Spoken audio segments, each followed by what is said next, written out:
Hey guys, sorry. No.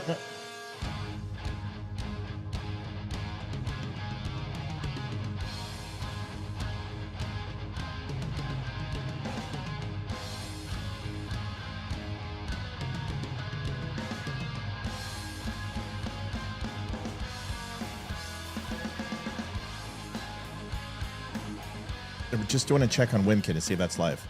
Are we good? We're good. Okay, awesome. Don't copy. Just wait 1 sec.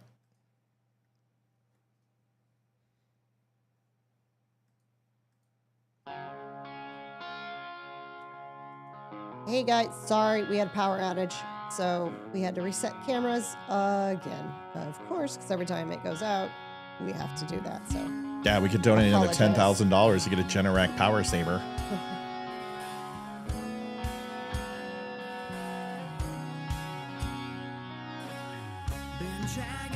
Sorry for being late, everybody. It's unfortunately a part of the biz. Not much we can do. It's summer. Virginia is renowned for its power storms and thunderstorms. We've got a good one coming around 10 o'clock. Should be okay by the time the show's over. But either way, got power outage. It was just for 1 second, but it's enough to knock out the cameras until we get the new studio. So that is that. We'll let people come on a little bit. Sorry once again for the delay. Please do me a favor and share, like, and subscribe on all of that. Share it on Twitter, please. No tax on tips. Does this mean Matt can now afford a new watch? No, but you can buy me a fucking power center, Debbie. How about that? Sound good? Why don't you go ahead and do that? You can write the check. And you can forget feet pics. I'll send you a dick pic right now. Just buy me a new generator. He's in a mood, ladies and gentlemen. Yeah, I'm not in the mood for jokes tonight. Sorry. It's building a entire set by myself and relying on other people who don't call and show up has got me just a little perturbed, and now I've got to try to find a way to do it all myself.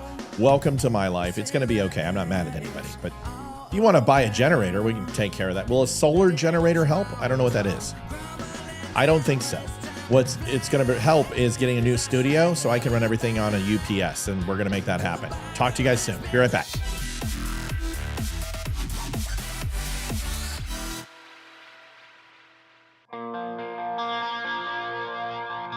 Yeah, I wasn't kidding about the dick pics. Just saying, I'll do anything for a generator.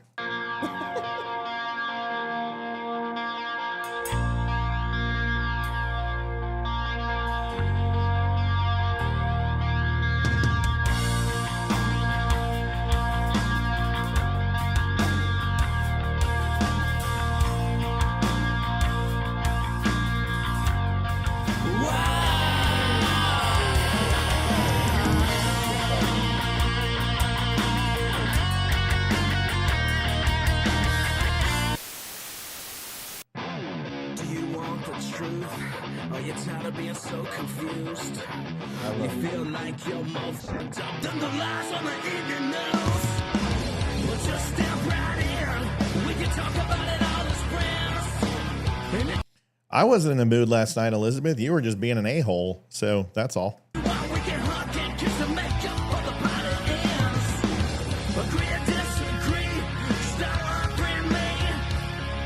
We should pray for our enemies. We should pray for them. Even when they clack off vests and kill your entire squad or go ahead and roll into civilians, we should pray for those people. Pray for their souls. How about we do this? How about we arrange the meeting to God? That's better for me.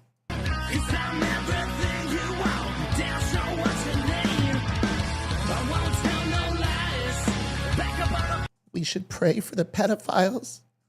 Pray for them. Pray for them.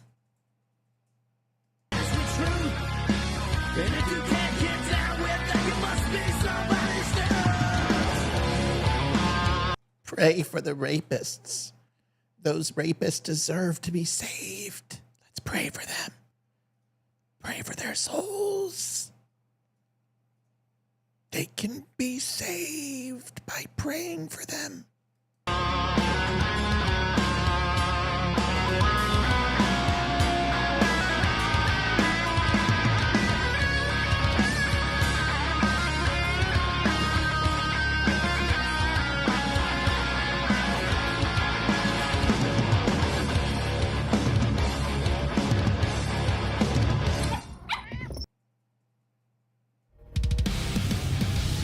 Maybe we could pray for a generator. How about, are we asking for too much? I mean, after a $20,000 fundraiser, okay, well, maybe it's asking for too much. But now that we know.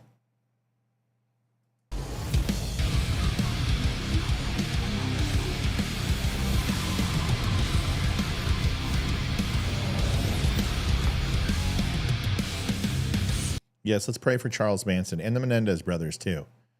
It's probably a good idea. Charles Ramirez, we can pray for him. Ted Bundy, may God rest his soul, How about Mao, Lenin, Stalin, Che Guevara? Let's pray for all those people. It's important. Adolf Hitler, let's pray for Hitler. And if you haven't had a chance to pray for Heil Hitler, you can always support Heil Hitler by going and downloading Ye's new song and contributing to Hitler. Maybe you can't pray for him, but you can give him money. Hey, Hog Twins here. Check out our friend Matthew's. Wait a second. Pray that God takes them and gives them the hell that they deserve. That doesn't quite sound like what you were saying last night, Elizabeth. I thought we were supposed to pray for their souls. I thought we were supposed to pray for them, pray for our enemies, and love our enemies so God rains coal down on their heads or some shit. I thought that's what we said. I could be wrong. At his podcast, at The Dumb Show, and his website, don'tunfriendme.com. Yeah. Adjusting transmitter output. This is the Don't Unfriend Me show with your hosts. You look Matt, pretty tonight. Leroy, Your picture actually looks really good. You look like Laura Logan a little bit with brown hair. Analysis and election coverage.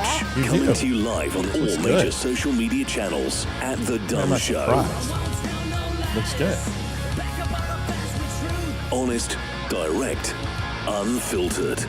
We can agree, we can disagree. Just don't unfriend me. Ginger says, host another fundraiser and get Roseanne Barry on the show. Yeah. Roseanne Barry. I don't know who that is, but they sound fantastic. Bar, I know. It's fine. I'm in a mood. Yes. I'm not in a grumpy mood. I'm actually in a good mood, but I almost had an anxiety attack. And right before we came out, you do look like Laura Logan tonight, or at least her hair and kind of her face. I don't know what's up. You look very, I don't know. You look different tonight. Like not your usual self. I don't know what's going on. I mean, and it's not bad. It's I'm not going to say it's an improvement either, but you look fantastic. I know what it is. I know what it is. It looks like you got a facelift. And you know what it is? It's the fucking collagen. It's the peptides. I know it is. I've been on it for like a week now. You've been on the peptides for a week and your face looks tighter and shinier and you got the glow and that's what it's supposed to do. You haven't changed your makeup or anything. You look amazing. Wow. Amazing. Swifty anything to help the aging process. Whatever. Maybe it'll stop gray hair from growing, maybe. Megan said it best. She's like, you don't age. Hi, Mom. Please answer your phone. Swifty City. Mom, it's Hayden. She wants to talk to you. Wait, is her name Swifty City? Which Elizabeth says, lots less Matt. I never said how we should pray for them. Oh, nice backpedal. Did you want to get on the bike and just go ahead and ride backwards down a hill or actually backpedal up a hill? Let me know. Because you've lectured me twice. You lectured me on the live show last night and then afterwards. It's fine. You can have that opinion. We can disagree, I just think you're 100% unequivocally wrong. And that's okay. There's nothing wrong with that. We can do that. When you're like, we can agree to disagree. I don't agree with it. I don't agree with what you say at all. First of all, you don't get to tell me who to pray for. It's none of your business. It's my business. And I'm not praying for Joe Biden. That's it. I'm not doing it. I don't care how much you want me to. I will never pray for Joe Biden. That's it. So, and that's not up to you. It's up to me. What's up? Yes, I am Swifty City. What do you want? I asked Mom if I can go to Will's house to help for me. I thought you had to study. And you want to go to your boy toy's house wearing the sweater that you've worn for 5 days in a row? And it's his. But it's for the SOLs because they're like... Yeah, you're going to be SOL if you don't get out of my room. Is it a yes? Yes. Do you have a ride? Yeah, that's fine. Go study. He's really Who's good the at math. ride? Who's taking you? His mother? Hey, All right. he's really good at math. Like, really good. Like, he's Yeah. going to be an AP Cal. Okay, just get out of the room. Yes, go. Get out of the room, Hayden. We love you. Have fun. Hey, Wear make sure protection. she Don't use intravenous drugs. Do not take the Lord's name in vain. Don't do anything I wouldn't do. Again, no, actually, that's a promise. Pray for Joe. Pray for Joe Biden while you're there. Gotcha. Please take the dog out before you go. Make sure. Thank you. Appreciate it. Love you. All right, we love you, sweetie. Good luck. Bye. All right. Only watching because of your earlier post because no prayers for the devil. Is that the only reason you're watching, Todd? That's sad. You should watch because it's a good show. I'm in rare form. Todd Schubert. Oh. Only watching because of your earlier. Well, at least you're watching for that reason. Now you got to decide if you like the rest of the show. So far, we're off to a banging start. Listen, it's been kind of a crazy. You should show him. We started on Saturday. The student. You should show him the picture. I showed him. Oh, okay. You know, and I'm not very good about relying on other people. It's not my strong suit. And we had a contractor that was going to come out and stuff. And, you know, me, when I'm ready to do something, I'm ready to do it. We are on a deadline here. We got to get this done. And I kind of was going to depend on a contractor to help out. And then, so I data dumped all the things in my head in the process that I was going to work on. And then I found out that this may not be happening. So now I've got to go ahead and reprocess everything. So we had an electrician out here, and he's local. He's a good dude. And, you know, he's $2,500 to do all the electrical. And then, you know, it's going to be a lot. And we're trying to do this smartly. And unfortunately, it's just a lot of stress. So you take the show, and you take what my responsibility here, you take the websites, you take graphic design, the video editing, sound, prepping for the show, writing stories when I can, doing a show this morning, and still planning and building an entire set. There's just, for a person who was already incredibly exhausted, I might need to take like a Thursday, Friday off and have Demani come in. Or maybe Leroy can come in and run the show because I just need a night off. It's just been. Well, are you taking Thursday off? I don't know. No, not now. Not after the news you gave me tonight. I can't. We have to make money. We can't afford that. That's not the way that works. And so, you know, and this is what dads do. This is what dads have to do. This is probably should be a show topic that dads take the hit. Moms are always there to be the safety net, and dads have to miss the important events. So, that's it, you know? So anyway, enough of our stuff. Matt, I decided today after a hell of a day, you were right. Well, that's no fun. I know I'm right because a person's prayers are their own. No, unless God comes down and says, you must pray for this person, then there's no obligation for me to pray for anybody. Because God sets we'll talk about this tonight. Okay. We'll talk about this. Shall I send a case of Snickers? No. Mini M&Ms. I'll take those. Yeah, I don't need Snickers, but we do need to get the show going because we've got a lot to do. Folks, thanks for watching the Don't Unfriend Me show. It is thedumbshow.com is the website. You can get cool hats and shirts, coffee, all that type of stuff over at thedumbshow.com. We're not doing any advertisements anymore. We want to try to make it as simplistic as possible for the show. So we would appreciate it if you could help us out. How you can do that is by going over to thedumbshow.com, buying yourself a cool shirt, getting some coffee, buying a book, anything. Everything's 5-star rated, and it is an amazing experience over there. There's a whole bunch to do. So go over there and take a look and see what you can see. Donations were awesome on Friday. Once again, we hit our $20,000 goal, and now we're just trying to put it all together and figure out how we can build the set of the century, which is a lot of work. And I'm not a general contractor, but we're going to somehow figure it out. Liv, you heard about, first of all, there's a shit ton of people on. We just hit 140. So that's nice to see. And which means that on the general channels, we have 140, and on Rumble and Wimkin, we probably have another 100 plus, but 51 on Twitter. It's good to see. You probably heard what happened, with Norm from Cheers. Did you? I did not. So, his name is George Wendt, and he was in a lot of movies. He was in Fletch Lives, and I remember Norm from Cheers. I remember who he. Yeah, he was in a lot of different movies, but he passed away. Oh. And you know, someone of his size, I think he was like 78 years old or something to that effect. And I want to make sure, I want to make sure that I have that right. But yeah, it's sad, and it's, you know, it sucks.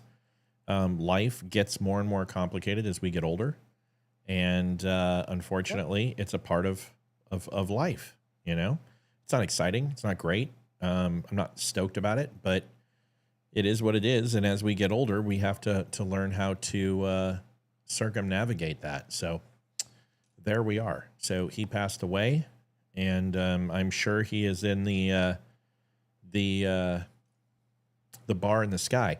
I don't know if anyone else has passed away from the show. Rhea Perlman somehow. No, I think Rhea Perlman. She's still alive? I think so. So Kirstie Alley. Kirstie Alley Oh, would she was be the first to go, I think. Yeah, Kirstie Alley went, and then something Barnes, Cliff. Did Cliff go? I think Cliff went. But let's raise a beer for Norm and growing up on that show. Yeah, Rhea Perlman still here. Rhea Perlman's here. Okay, what about something Barnes? I think Cliff from Cheers. He's still alive.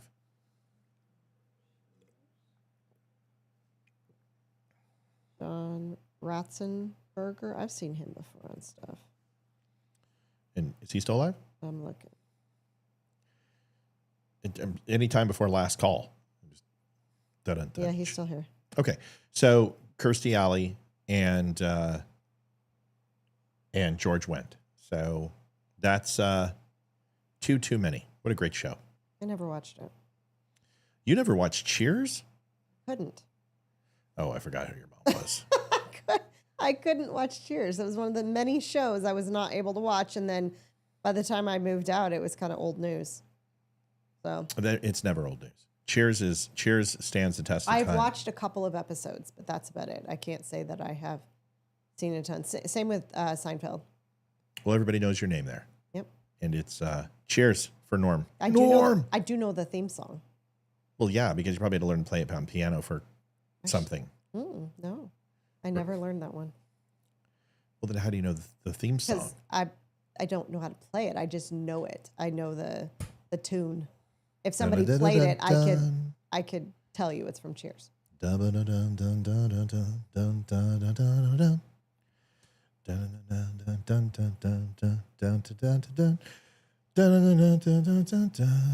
Looks like rain's coming in early. Rain alert! Rain alert! Yep, I just got it. Oh my gosh, I didn't realize last week how high the river had gotten with all How high the river? Oh, high a river. Oh, high the river. It's the mighty Ohio. I love your song. That was awesome. It's pretty good, right? Yeah. It's from Paint Your Wagon. Yeah. It's really not a song, but it should be. And Paint Your Wagon 2 is coming out, after the Klondike, and that's going to be just amazing. I can't wait for them to do it. Yeah, so last week I went over the bridge when I took the kids to Over the library. bridge and through the woods, off to Grandma's house we go. We're going to do this every time I say something tonight, aren't we? I could sing a couple songs I learned from Story Time if you want me to. Story time. Do you remember that guy? He kind of started the viral phase where he would say something like story time, and then he would say a little quip, and then story time. You showed it to me. You just don't remember it. Yeah, I don't remember it. All right, go ahead. So- I'm not gonna say anything else. I promise. I didn't realize how high it was until it's starting to come down. Can you take me higher? Place where blind men sing. Can you take me higher?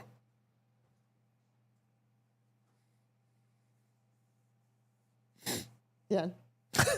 Yeah, I'm done. I'm really seriously, I'm done. Tell us the story. I'm so sorry. Okay. In fact, I'm going to mute my mic. There it is. Go ahead. Go ahead. Anyway, there is a little island in the river. Islands Oh my in the God, I'm done. stream. Nope. That Okay. is what we are. No one in between. How can we go wrong? Sail away with Thanks me for the donation, to Beth. Appreciate another it. world, and we'll get high on each other. Making love to one another.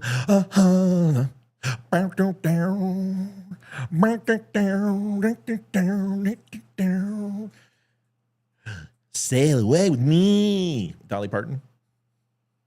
That didn't sound like Dolly Parton. No, it sounded like It sounded like, oh God, Bob Dylan. Yep. You and me up on a tree. See what doing. You can't find this anywhere else. Thank you very much. You wonder why people are donating. I mean, I get it. I mean, look at the entertainment they're getting. I mean, this is amazing. It's like listening to Spotify. Okay, listen to me. I am sorry. It won't look at me, on our marriage, on the love that I have for your feet, I will not do it again. Go ahead. It's a stupid story anyway, so it doesn't really matter. No, tell the story, please. I really want to know. I will not do it again. I swear to...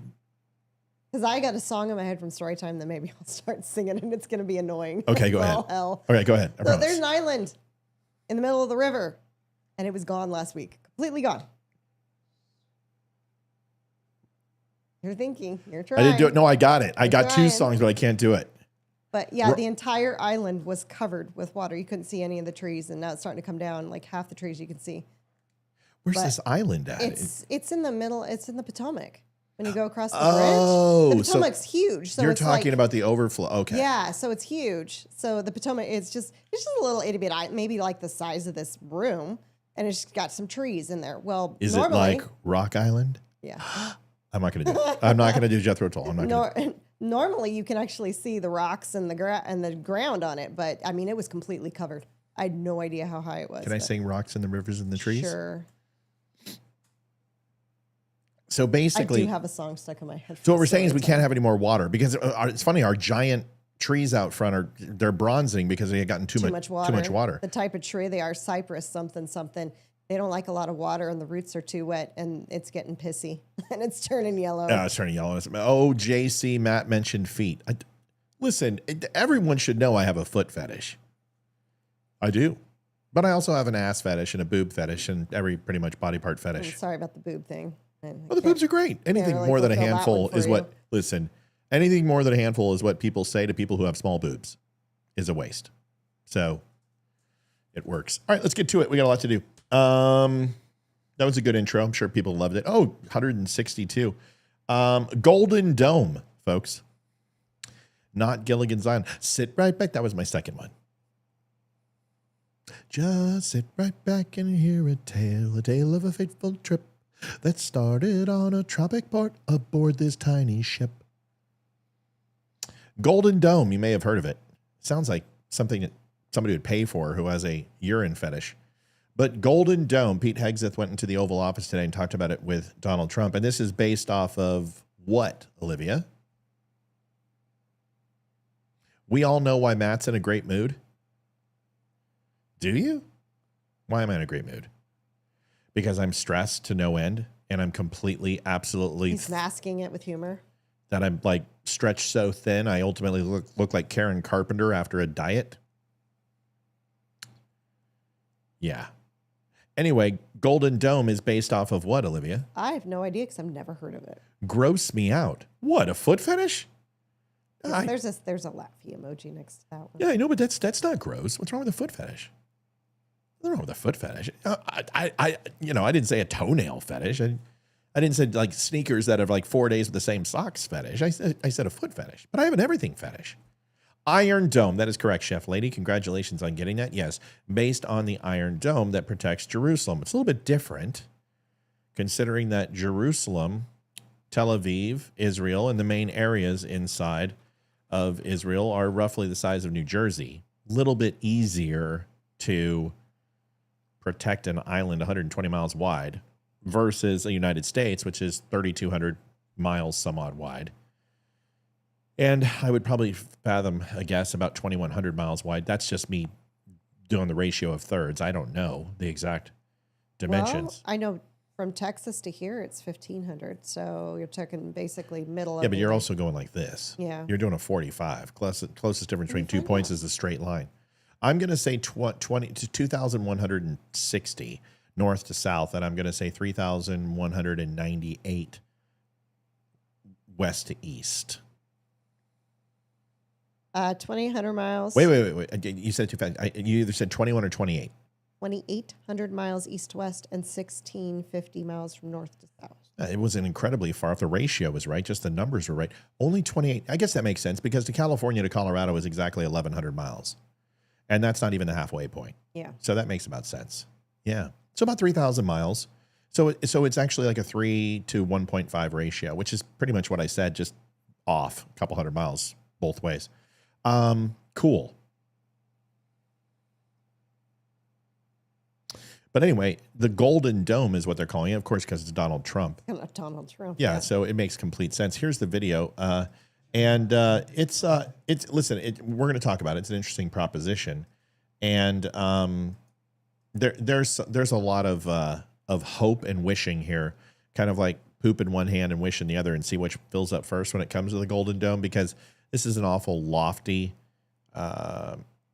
proposition. But let's listen to it, and let's listen to what Pete Hegseth has to say. Everybody, and Pete, go ahead. Sure.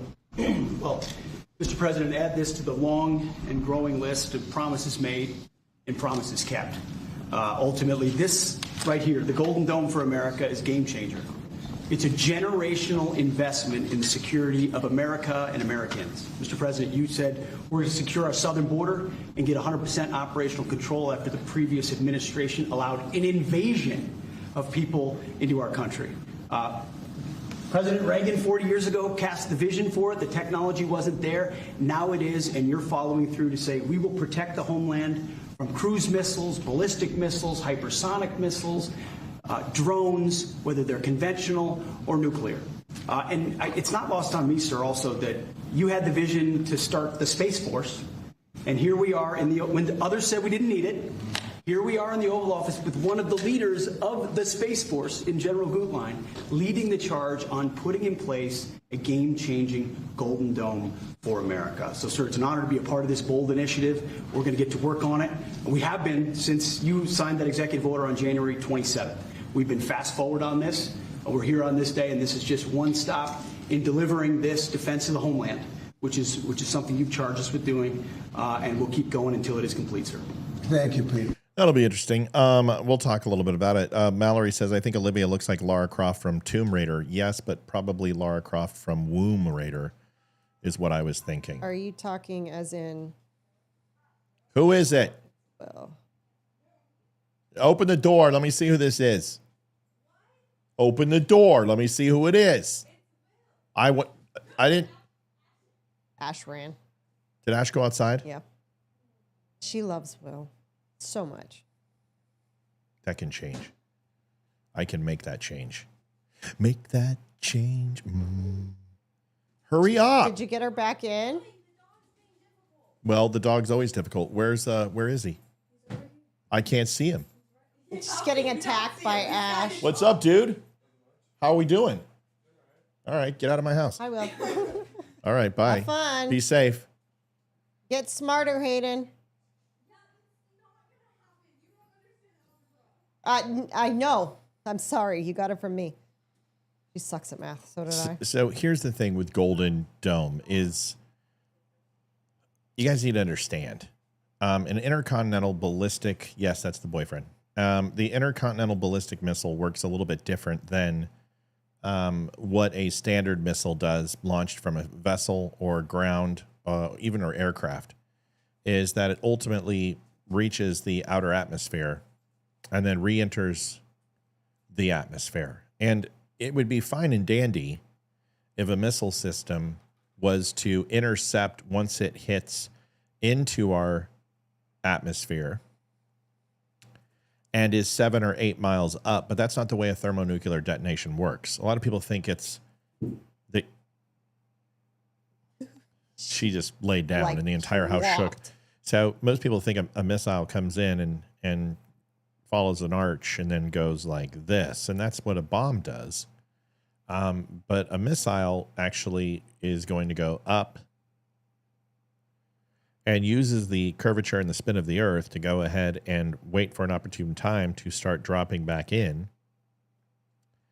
And then guided missile will then not hit and explode. It'll stay above the atmosphere, and the trajectory of the explosion will push down the fallout. And that is a more effective way to launch the warhead than it is to have it hit ground.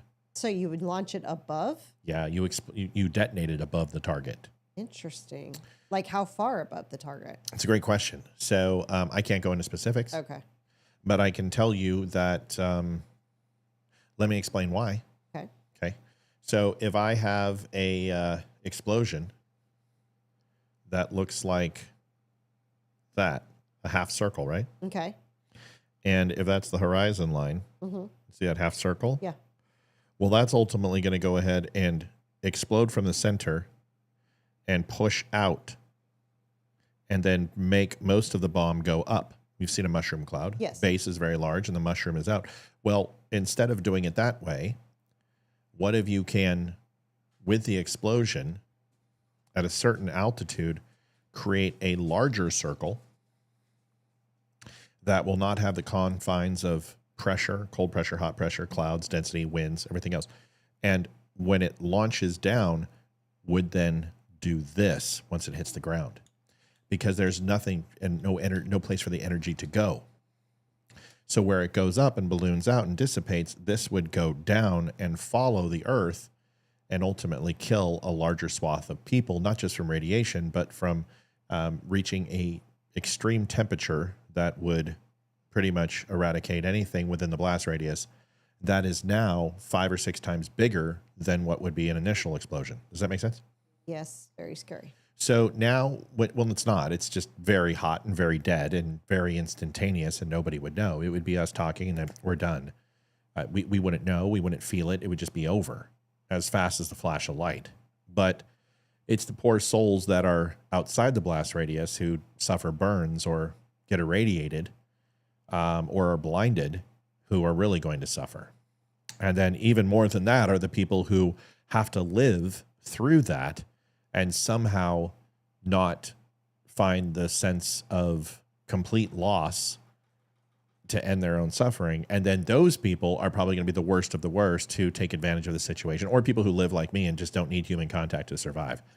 Either way, I don't want to live through it. I have no desire. I'd rather just be taken out and not know, you know? But the interesting thing of that is because it will detonate above the Earth's surface, it's much harder to intercept. Because with a hypersonic nuclear weapon, you only have a very short period of time, depending upon where it's launched from. If you launch one from Moscow, you might find one here in about 7 to 17 minutes, depending upon where the launch was. So as the Cuban Missile Crisis was a huge opportunity, and people were concerned because it could literally land a warhead inside Washington, D.C. in 7 minutes. That's terrifying. So we're back to that. So in order to intercept multiple independent warheads, you need a system that can do calculations that is almost 100%, because if one gets in, it's total devastation. Does that make sense? Yes. So I will tell you, the Star Wars program, which was using high energy laser and also munitions to intercept the path of an ICBM, had a success rate of 0.000072%. And it was an abysmal failure. Now, we have increased our quality of rocket intercept because rocket technology has increased, but so is the complexity of those rockets. So therefore, there are ECMs, electronic countermeasures, and also physical countermeasures that can intercept rockets a little bit more effectively and predict the flight path and then intercept. Well, hypersonics have made that very difficult. So this would be a satellite-based system and a ground-based system, and we did not have much success with Star Wars. And I can't imagine that we're going to have too much success with this as well. I think it's a lofty proposition. I think it's going to be an expensive proposition. And if it provides any security, I would be very, very shocked if it intercepted 10% of whatever they're trying to hit. Now, that can get better with age, and that can get more effective with age.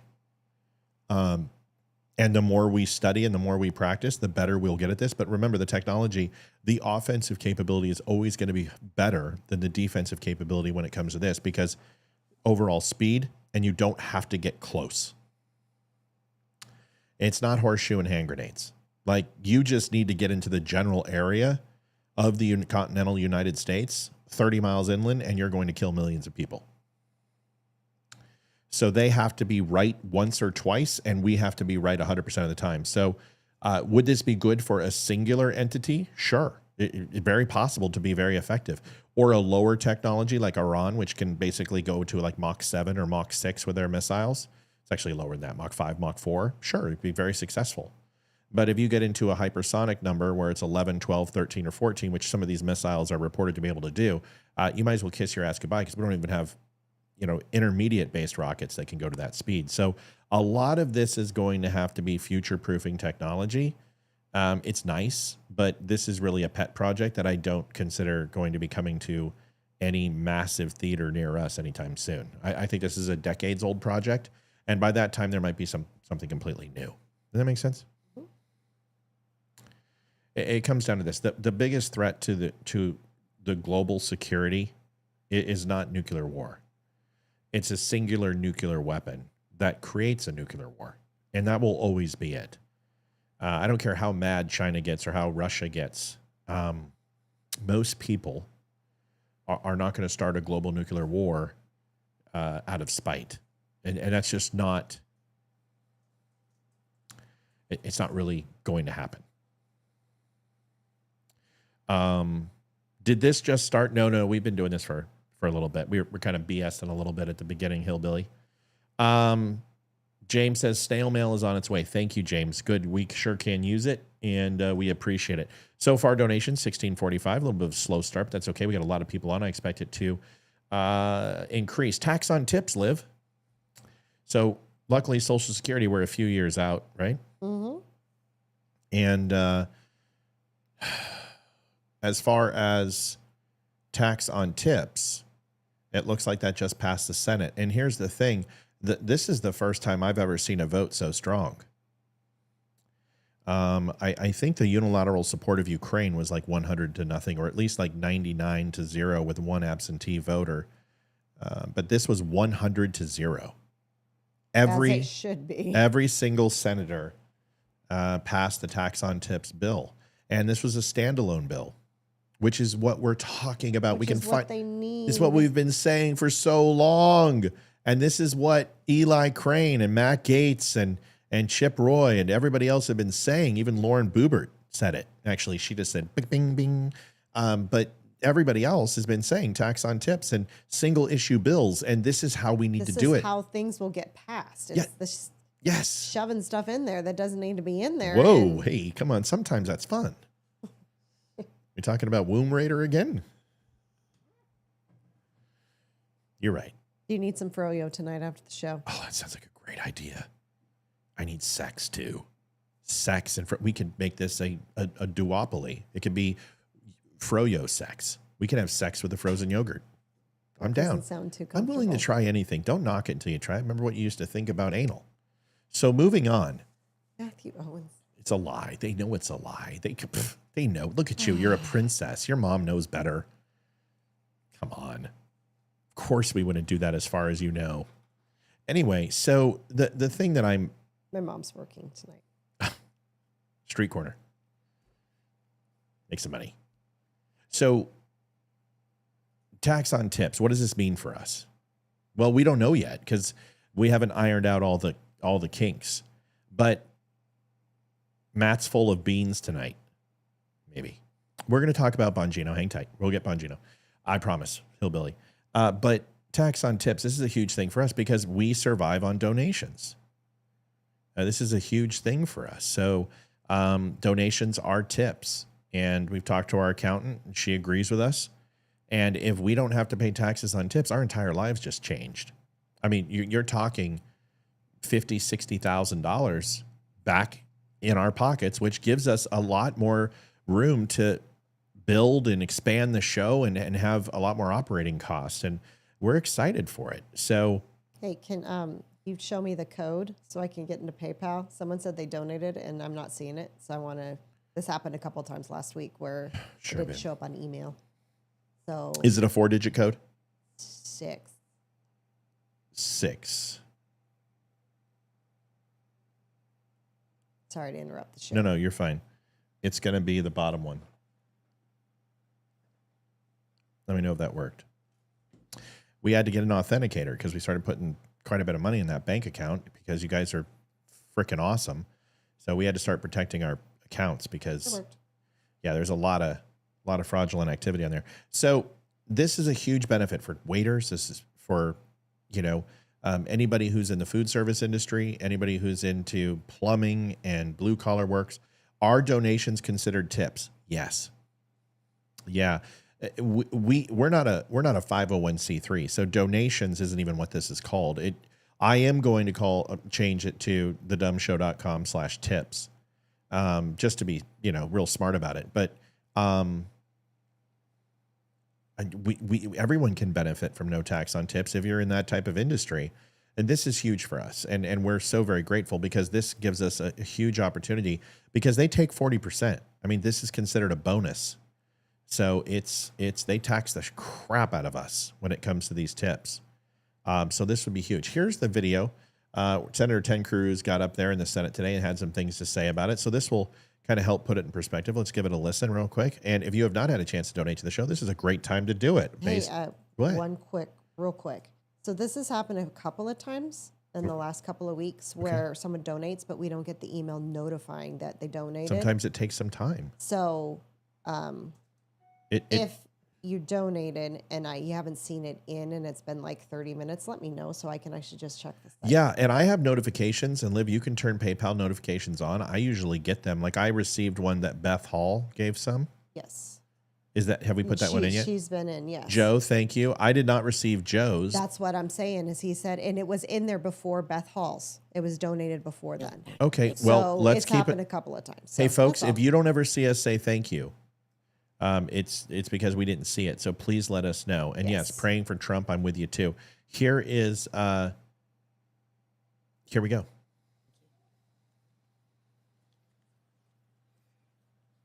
Madam President. The senator from Texas.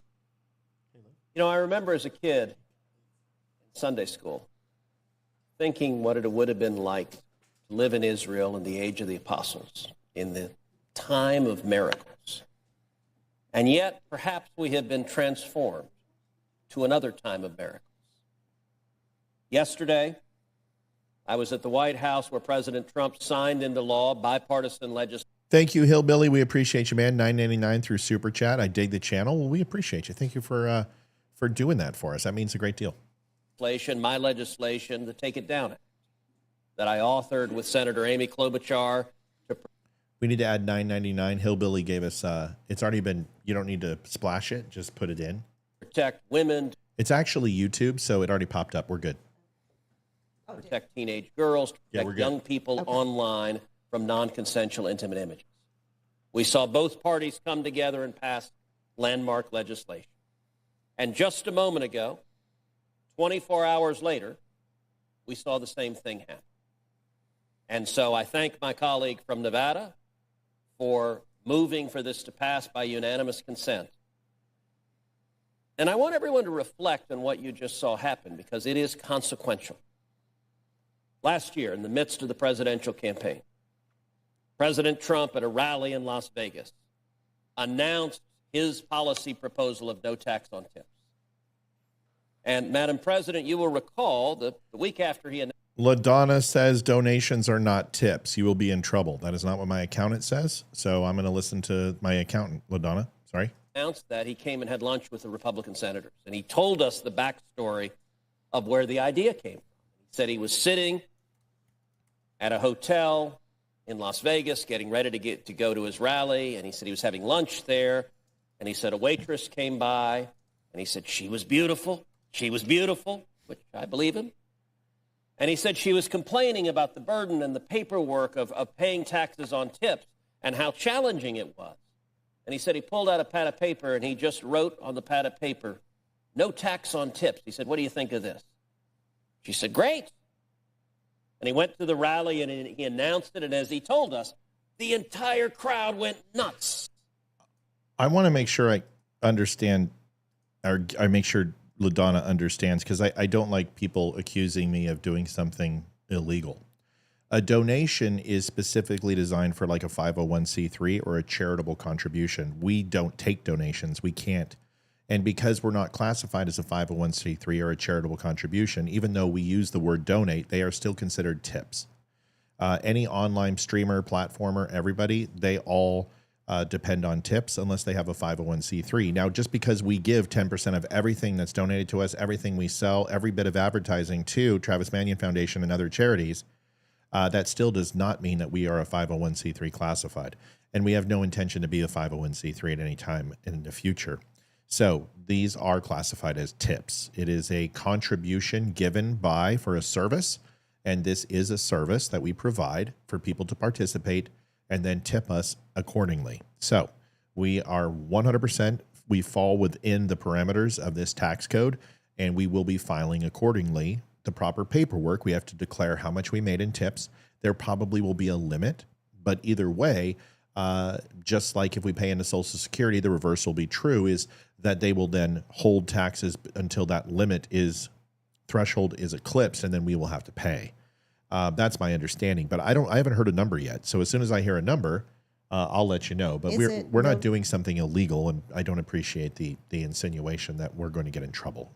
Go ahead. Is it no tax on tips, overtime, and Social Security?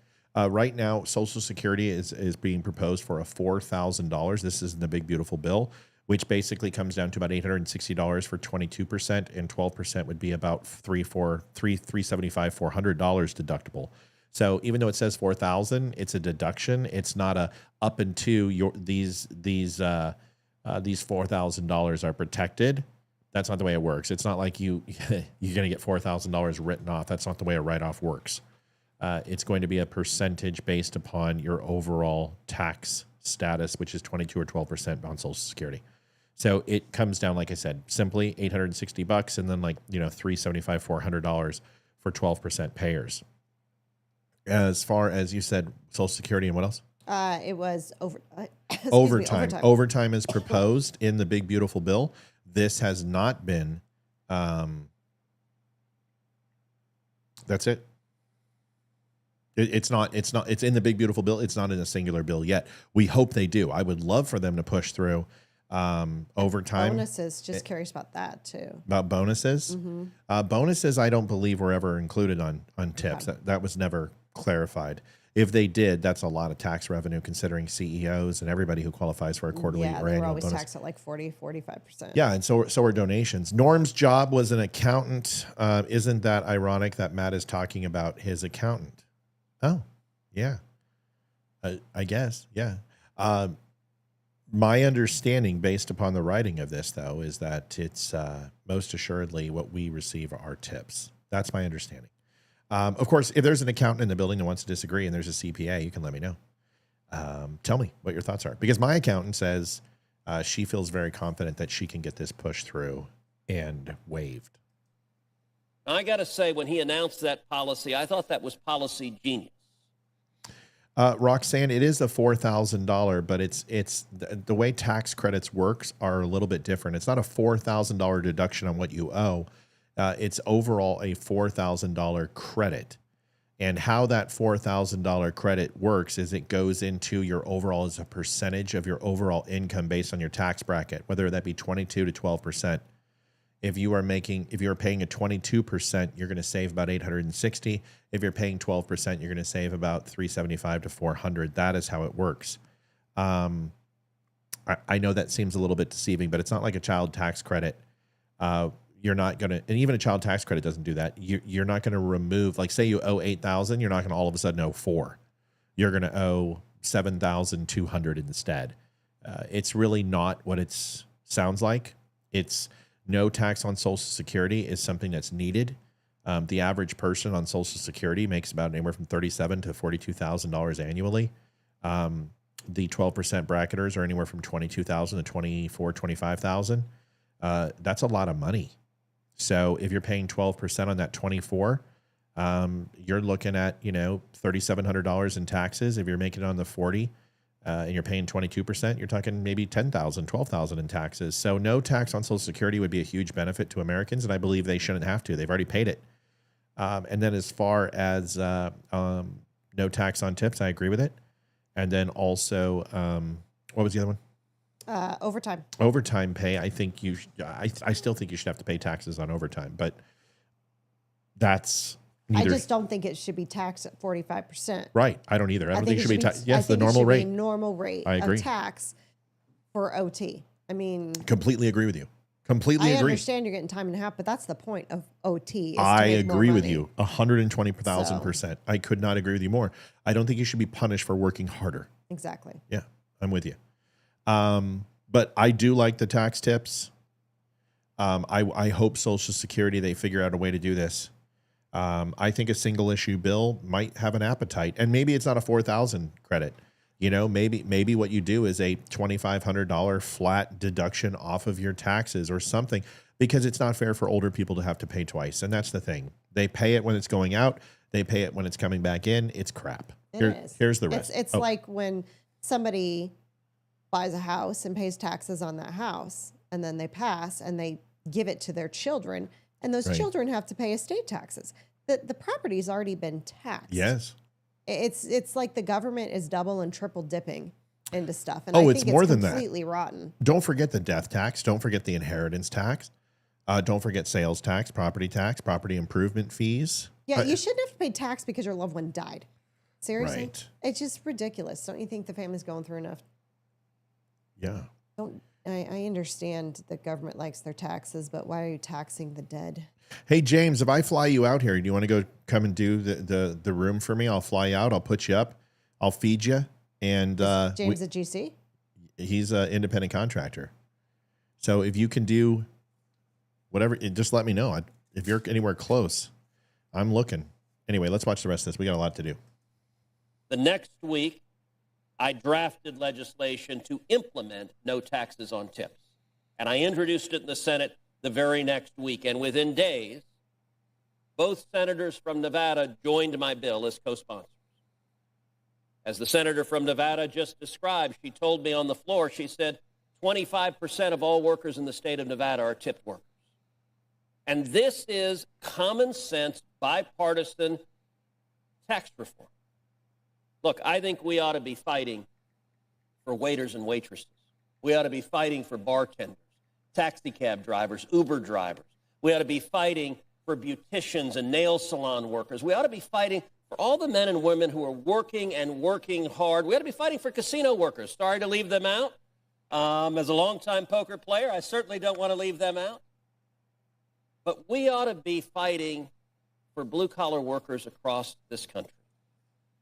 And I will say I've urged the House of Representatives, I've urged the White House that we should take up no taxes on tips in the House and pass it. And I said, look, if the House passes it, I think there's a very real chance the Senate will pass it. It's bipartisan legislation. And what we just saw is the Senate passing no tax on tips 100 to nothing. Every Democrat voted yes. Every Republican voted yes. And by the way, the backstory, just kind of pulling the curtain back on how this process operates. The way the process operates is when you're seeking to pass something by unanimous consent, you circulate what's called a hotline, and every senator gets the chance to say, are you going to object? And on the Republican side, every senator said, nope, goodbye me. And on the Democrat side, every senator said, nope, goodbye me. And so this is now passed, and we are sending it to the House of Representatives. Here's the good news. With what we just saw now, the certainty that we will see no tax on tips become the law of the land, I think is very close to 100%. This is amazing. As the senator from Nevada mentioned, it is included in the House's one big, beautiful bill, and whether it passes freestanding or as part of the bigger bill, one way or another, no tax on tips is going to become law and give real relief to hardworking Americans. So I'm proud of what the Senate just did, and I commend Democrats and Republicans, even in a time of partisan division, coming together and agreeing on this common sense policy. I think that's terrific for workers in all 50. Strippers around the country are rejoicing. Yeah, I know. We should go to the Diamond Cabaret tonight. Maybe we can get suction cupped on our forehead. I think this is one of the most massive pieces of legislation that I've seen unilaterally, and gives me hope for the future that this House is so terrified of the primaries that they are going to pass the things that are right for America. That gives me hope for no tax on Social Security. This gives me hope for maybe even passing something when it comes to health care, Medicare. protecting Social Security. This is the beginning. And for the Senate to agree on anything in an unpartisan way, it's amazing. So if this bill doesn't pass, does this mean our taxes go up? Yeah. In fact, you're seeing a lot of these tax credits expire. You're going to see taxes increase by 65%. Yes. So we've got to get it. Thank you for subscribing on YouTube, JM Gregory. JM. Let's call you JM. Appreciate you. We don't see those very often. YouTube hates us. But so does everyone else. Facebook hates us too. The only people who really love us is Wimkin and Rumble and Twitter. So this is a great piece of legislation. If we were waiting tables still, this would be amazing. And God, you look good tonight. So I'm really excited. I'll tell you what. I can pull up a picture of you 2 weeks ago since you've been taking your peptides, and I can tell you look 7 to 8 years younger. Really? Yes. Not a bad thing. Yeah, and since I've been using my eye stuff, I feel like my dark circles are gone under my eyes, and now it's just, it's good. We're starting to try to, do the natural things that help us be successful. Squirrel. But anyway, this is a great bill, and I'm excited, and you just look good. What do you want me to say? We need to have a little button that every time you go off topic, we can just flash a squirrel on the screen. No, we don't. The producer says no. But yeah, so really exciting. And honestly, we will tell you how this goes. No, we're not going to do anything wrong. If our tax accountant says you have to claim, we'll claim. Would love to come work on your new studio. I'd work for the same barbecue and beers. You guys, come. I mean, if you build it, they will come. Yeah, you guys listen, I need all the help I can get. I don't know what the fuck I'm doing. So I have the checkbook, and I'll just have whiskey, and you guys can work. I'm totally down. Would love to have you guys be a part of it. We're getting the plaque made, and it's going to be beautiful. There's so many people who are going to be involved in this anyway. So if you guys want to come down, come down. I'm down for that. I don't know if I can buy plane tickets for everybody. I mean, you guys got to understand it's quite expensive to do all this. If we get through this with 20,000, I mean, I got 10,000 for electronics, and I got like 85,000 for overall look, and then I've got incidental and labor. So, we're probably gonna have to put a lot out of our own pocket to make this work. So I think we're gonna be about 5,000-6,000 over budget. So if you want to come out, free room and board, I'll feed you. We'll have an amazing Vegas time or a Virginia time, and we'll have cigars and whiskey at night. You guys can come on the show, and you're more than welcome if anybody's interested. What are you using? Collagen, a supplement, lotion? Well, I'm using a. Thank you for asking, Karen. First of all, I'm using a subtle face lotion, which is a creme de menthe with collagen base, and I put that all over my skin. I just saturate it. It's fantastic. No, I actually I've never used face lotion in my life because I'm not gay. And you're not a woman. Frank, is that better? He just said that my mic was too low. Oh, like volume? Yeah, he said they couldn't hear me very well. Oh, that's because you constantly lower the mic. No, I think it falls because I don't lower the mic. It doesn't fall. Okay, moving on. So I get a collagen face cream that I put on every morning, and it just it helps tighten up and gives it a nice shine glow, takes away all the oil properties. And then I got this little serum that you put under the eyes, and it's made by guys who make my beard cream and then my shaving stuff. So it's manly. And every time you put it on, it's like a Viking cries. And you put it on a little pea size, and it tightens up, and it removes the bags and the dark circles. So those are gone. And then I started taking peptides in the morning, or when I have my workout shake, I put a scoop of peptides in and blend it in my shake, and the properties have been amazing. Any type of pain I've had in my elbows or arthritis, gone. Back arthritis, gone. Hair and nails are growing at a rapid clip. Skin tightening everywhere, arms, chest, the wrinkles are going away on my forehead. You can usually be able to ride through those things with a skateboard. It's an appetite suppressant for sure. Yeah, and it curves your appetite. It's fantastic. I will never not take anything again when it comes to peptides and collagen, and Liv's been taking it too. And I absolutely see a difference in her face and her color, skin tightness, everything. And I just looked at her. I'm like, my God, even her hair looks ridiculous. And she's done nothing new. It's the same. So when you get to an age, peptides are great and protein is great for you. And I am sold on it. Like I feel much more energetic than I have. I've got a great run this morning and I don't have any to sell you. I'm not pushing it for any other reason than myself.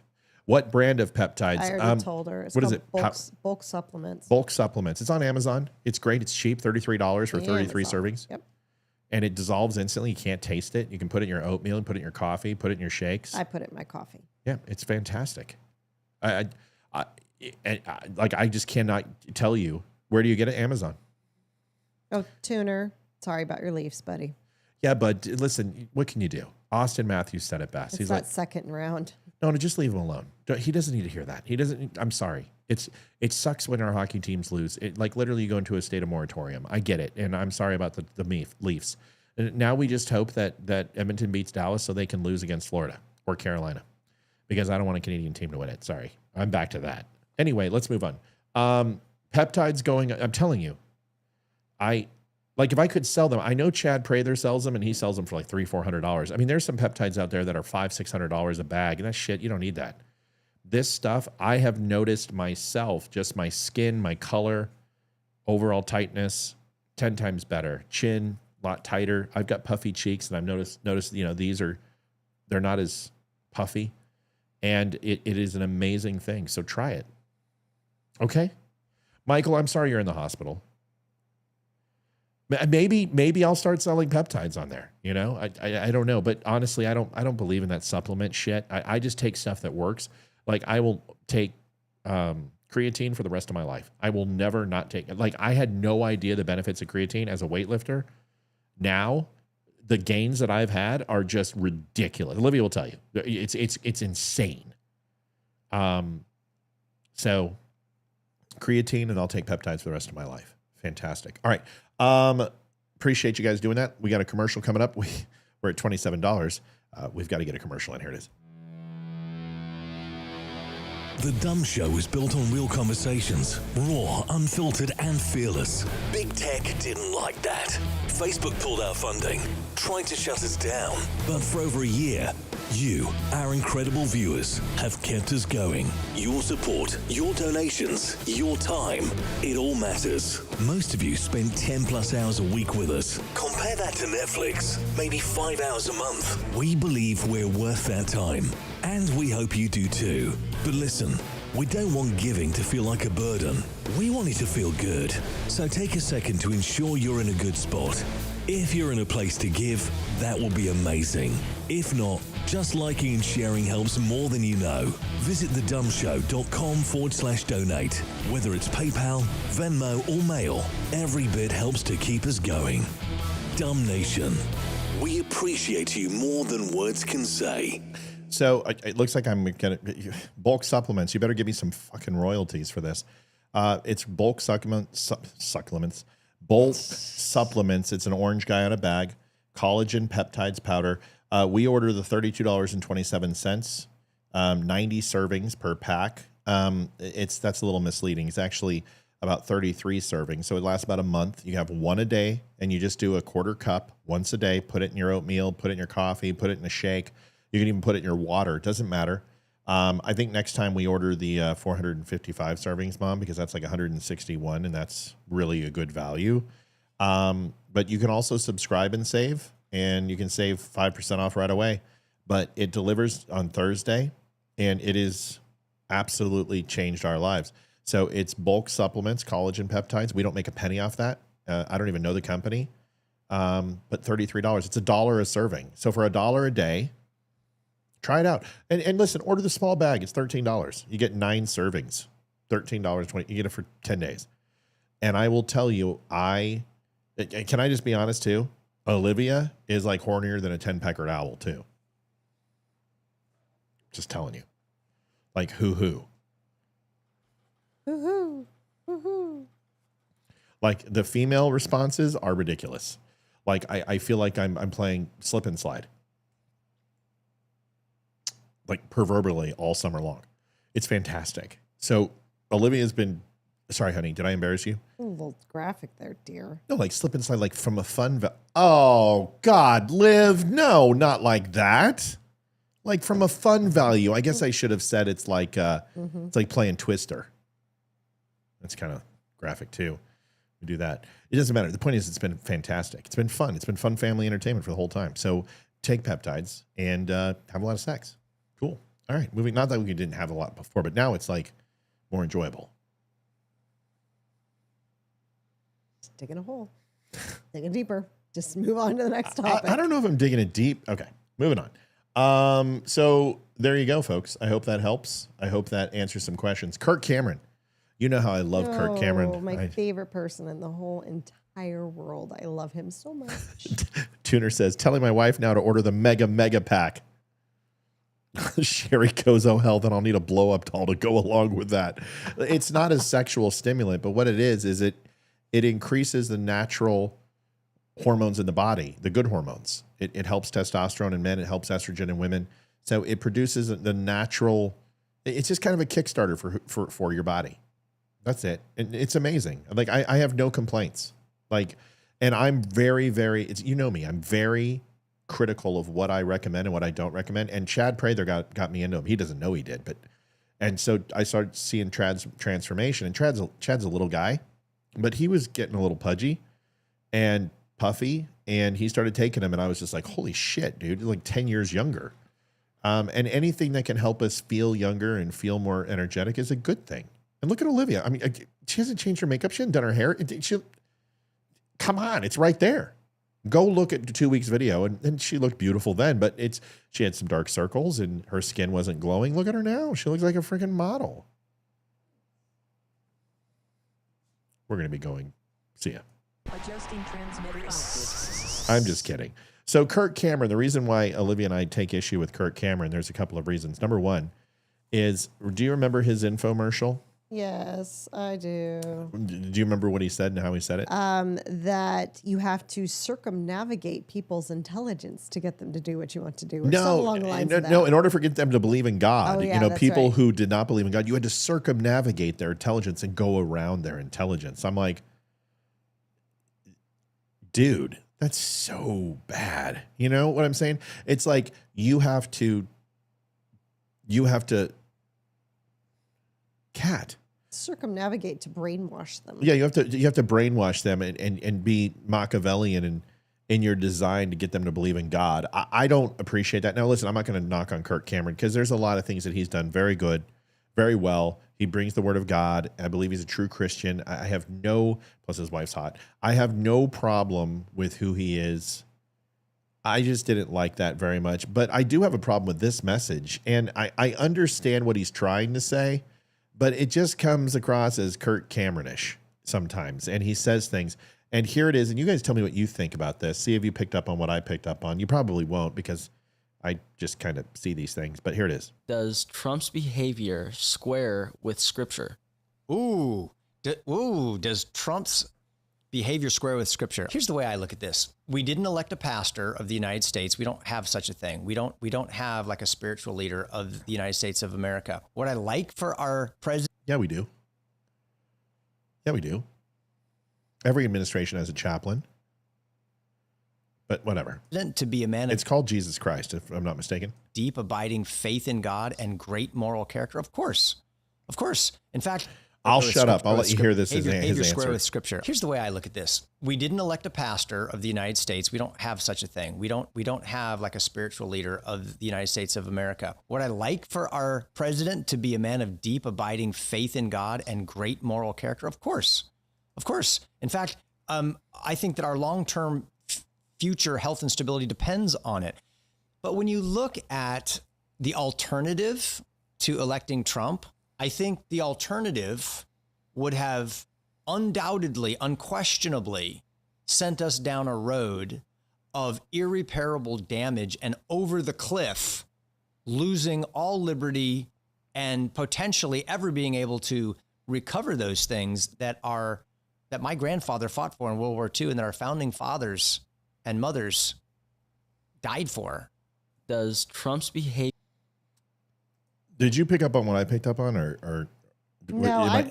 I walked in before the show when you were watching that clip, and I had absolutely no idea it was him. He looks totally different. He does. He looks good. He's aging better. He looks much better than the brown curly hair. Yeah, he's a handsome guy. He's put together. He's fit. All the positive things. He's a good guy. I don't have a problem with Kirk Cameron. He says stupid shit sometime, and this is one of them. Who says Donald Trump isn't all those things? He's pretty judgy for a Christian, don't you think? He's always been judgy. Yeah, but what do you do in saying? I mean, listen to the quote. I mean, it's right here. With Scripture, does Trump's behavior square with Scripture? Does Trump's behavior square with Scripture? Here's the way I look at this. We didn't elect a pastor of the United States. We don't have such a thing. We don't have like a spiritual leader of the United States of America. Would I like for our president to be a man of deep, abiding faith in God and great moral character? Of course. So what makes you think that Donald Trump isn't a man who abides by faith with deep moral character? Where are you collecting that information that he's not those things? You said, I would like, which means that it's vacant from him and Joe Biden. Because I think Donald Trump is outstanding when it comes to moral character. And I think he is a man of faith. Do I believe that he, goes to church every Sunday? No. But does he have to be a man of faith? Because he had infidelity, is he not able to be forgiven? Is absolution a real thing? Is it possible to ask God for forgiveness and move on and still be a person of faith? Are there people who are great religious leaders throughout history and also in the Bible who had issues and questioned their faith or sin? Because when we're following Scripture, I believe Donald Trump is following Scripture to a T because he's a sinner. And Scripture says we're all sinners. And he who is without sin may cast the first stone. And he seems a little stony in that glass house, don't you think? He's always been that way. He's always been, he's been a very big hypocrite in my mind, in my thoughts, in my opinion. He seems like he's up on that high horse and everyone else is below him. And he doesn't want to recruit people and to get them on his level. He wants them to be below him, in my opinion. And that's the way he talks, the way he acts, and the way he treats people. That's what I think of him. I just think it's a poor reflection on who Donald Trump is. Donald Trump, is he a philanderer? Sure. Infidelity was a part of his life when he was younger, was a little bit of a playboy, had some questionable business practices. But that makes him human. So far, Donald Trump has been one of the most honest presidents I've ever seen. Everyone says he's a liar, but everything he says he's going to do, he does, or at least tries to do.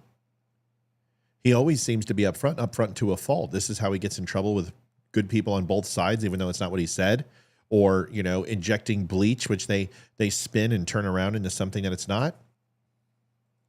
But I'm not sure how you dignify that Donald Trump doesn't have strong moral character just because the media says that he doesn't. I think that's a horrible. Thank you, Joanne, $5. Appreciate it. You're the best. Thank you. Folks, I know it's a little bit tight out there tonight, $33.25. We have good faith, but it is 8:30, and we are $270 away from goal. We need a little bit of a miracle here. And trust me when I say this, is that the bills haven't stopped just because we had a huge donation night. That money is spoken for and going into the new studio. A separate account. If you guys not being touched. You guys have no idea how serious we take this. We took every single dime and we moved it to a complete separate account, a business account, only for the show. So we can't use it for anything other than our business expenses. And we filed that with our accountant specifically, that everything that came out of here would be a business expense. So if we using it for personal gain, that's not a good idea. So please understand that the $300, we have not gained. We're not any richer today than we were yesterday or Friday, because that money is going to the Chuck Peterson studio. Just want to let you know. Okay. So if you can help, we'd appreciate it. $33.25.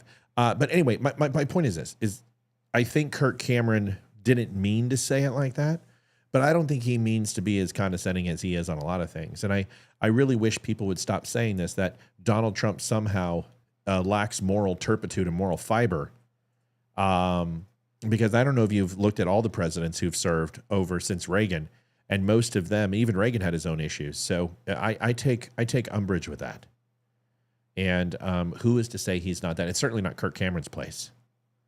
You know, Kirk Cameron is very much a goody two-shoes, you know, and that's okay. He can be that way, but it doesn't give you the ability to say that you've never sinned or to question other people's sins and look down upon them. It's pretty judgy. It's not very Christian of you, and I think you should read your Bible a little bit more on that and maybe say some nice things and say, I question people why they feel Donald Trump isn't those things. Because here's the thing. Anyone who follows Christianity is living to the best version of themselves that they can be if they're a true Christian. So I think Donald Trump's right on script. That's it. Next, Liv. We've got a video from Dan Bongino. Christine Clark just purchased something from the Dumb Store. Wonderful. Finding out what that is. Looks like the Dumb. It's a t-shirt. Is it the signature t-shirt? Yep. Is that the Friends one? I think so. I don't know what you named it. I don't know what you named it. No, that would be the Friends one. The signature, I think, is the one with all the hosts on here. With our autographs, you know? Oh, maybe that is that one, yeah. That's why it's called the signature shirt? Probably. Dun, dun, dun. I'm looking. Here it is. The Dumb Show signature shirt. Yes. I will get that pushed through. Thank you, Christine, for the order. We certainly appreciate it.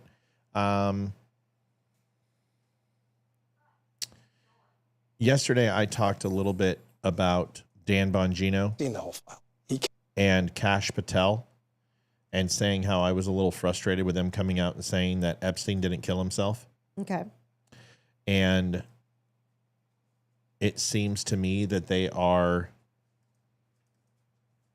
making... That Epstein didn't kill himself or Epstein did kill himself? Oh, it said that he did kill himself, but in the past have said that he didn't. Yeah. I want you to... Sorry, folks, I got distracted. I want you to listen to Dan Bongino in 2023. Now, listen, I'm not coming down on Dan Bongino. Dan Bongino is someone I look up to immensely. I appreciate and I respect that I didn't even make this. This was made by somebody else, but it's important for me to share it with you because I disagree that if Dan Bongino is going to say something, he should be able to back it up with incontrovertible evidence. And I'm not worried about what he said in 2025 that Epstein killed himself. I'm not worried about what he said the other day. I'm worried about what he said in 2023, and there is no account for it. $52.25 is our total. John Stillwell, $20. Thank you, John. Thanks for the peptide up. Wife says she's on board. Outstanding.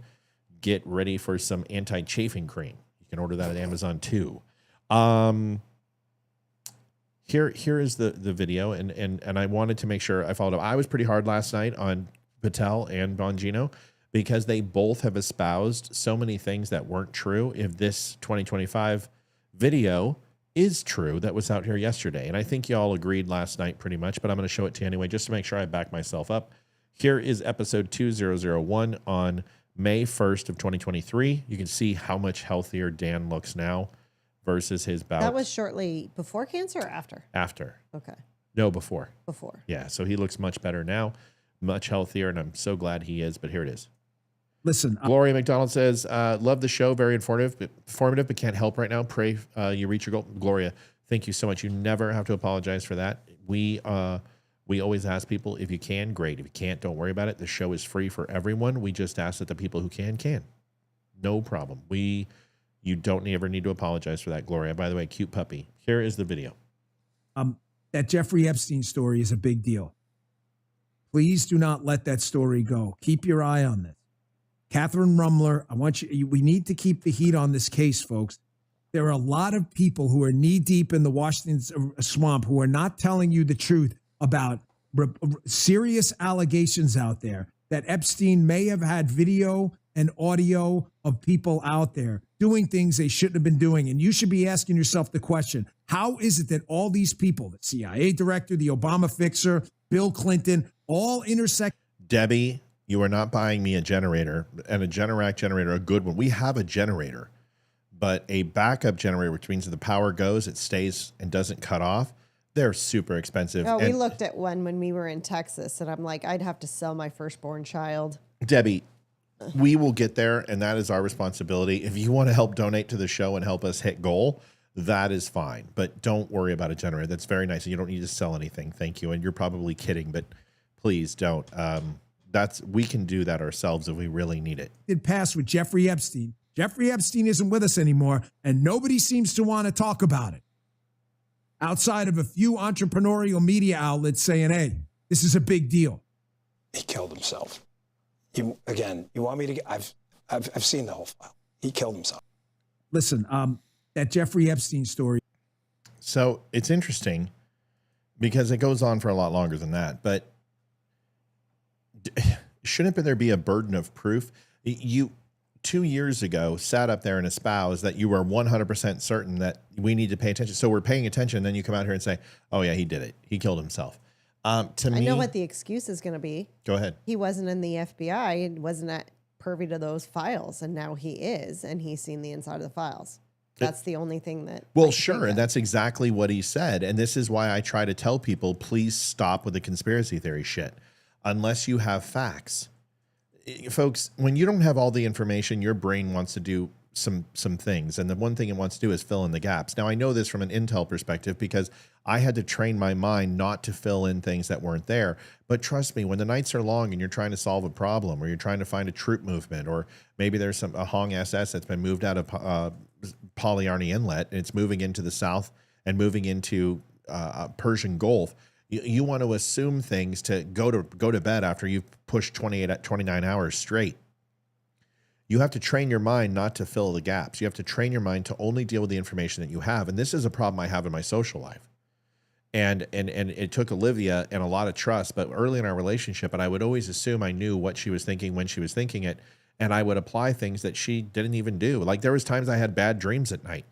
And then I would get up and be grumpy with her, and she's like, "What the fuck did I do?" And I said, "You were in the dream and you cheated on me." And she's like, "That's ridiculous. That's neurotic. What you can't say that."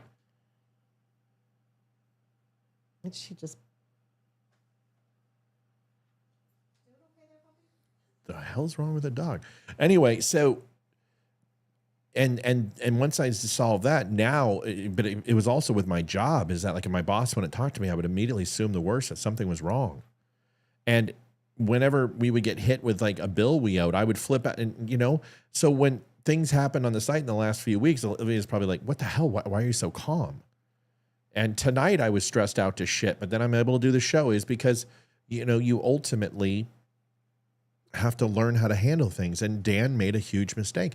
This isn't the first thing he said. He also said that the assassins acted alone. Well, he was on talking all about how Ukraine was involved. And this is what I mean for people who are running with stories and filling in the gaps. And it gets huge amounts of pulse. And millions of people latch onto this stuff. And then they go ahead and recite it, but it's not true.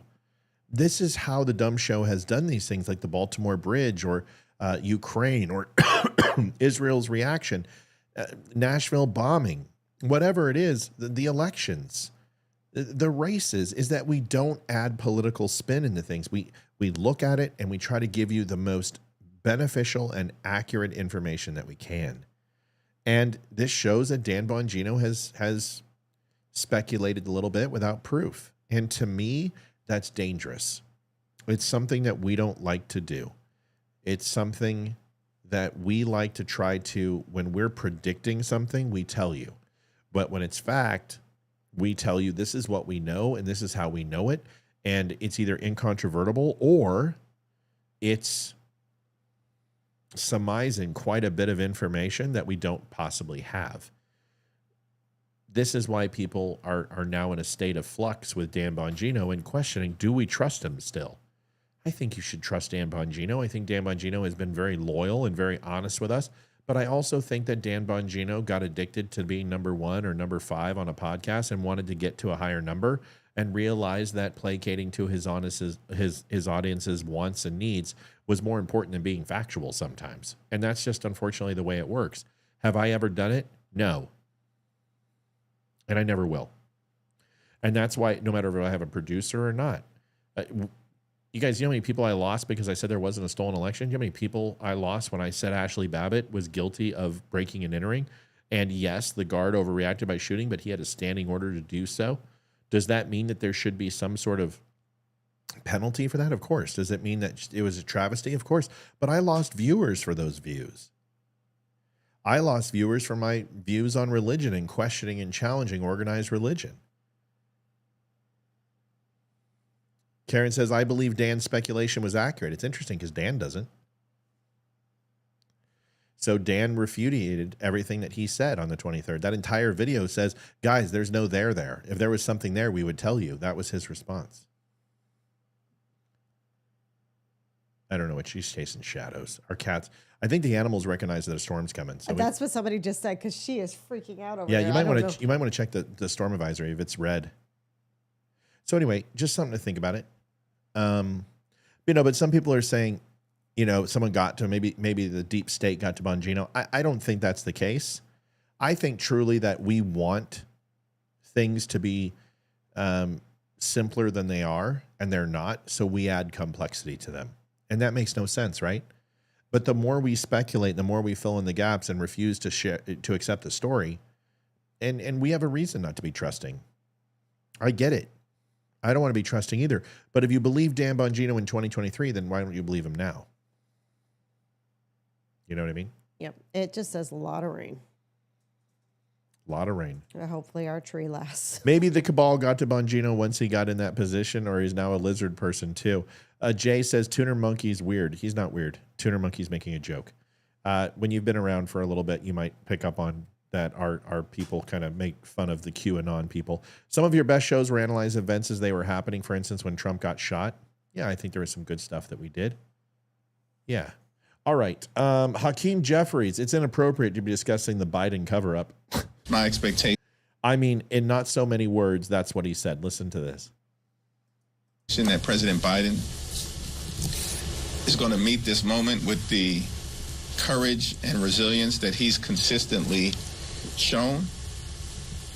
Seems to me entirely inappropriate that at this moment in time, when President Biden is dealing with a serious and aggressive form of cancer, there are Republicans who are peddling conspiracy theories and want us to look backward at a time when they actually are taking health care away from the American people. Oh my God. No, as House Democrats, we're going to look forward.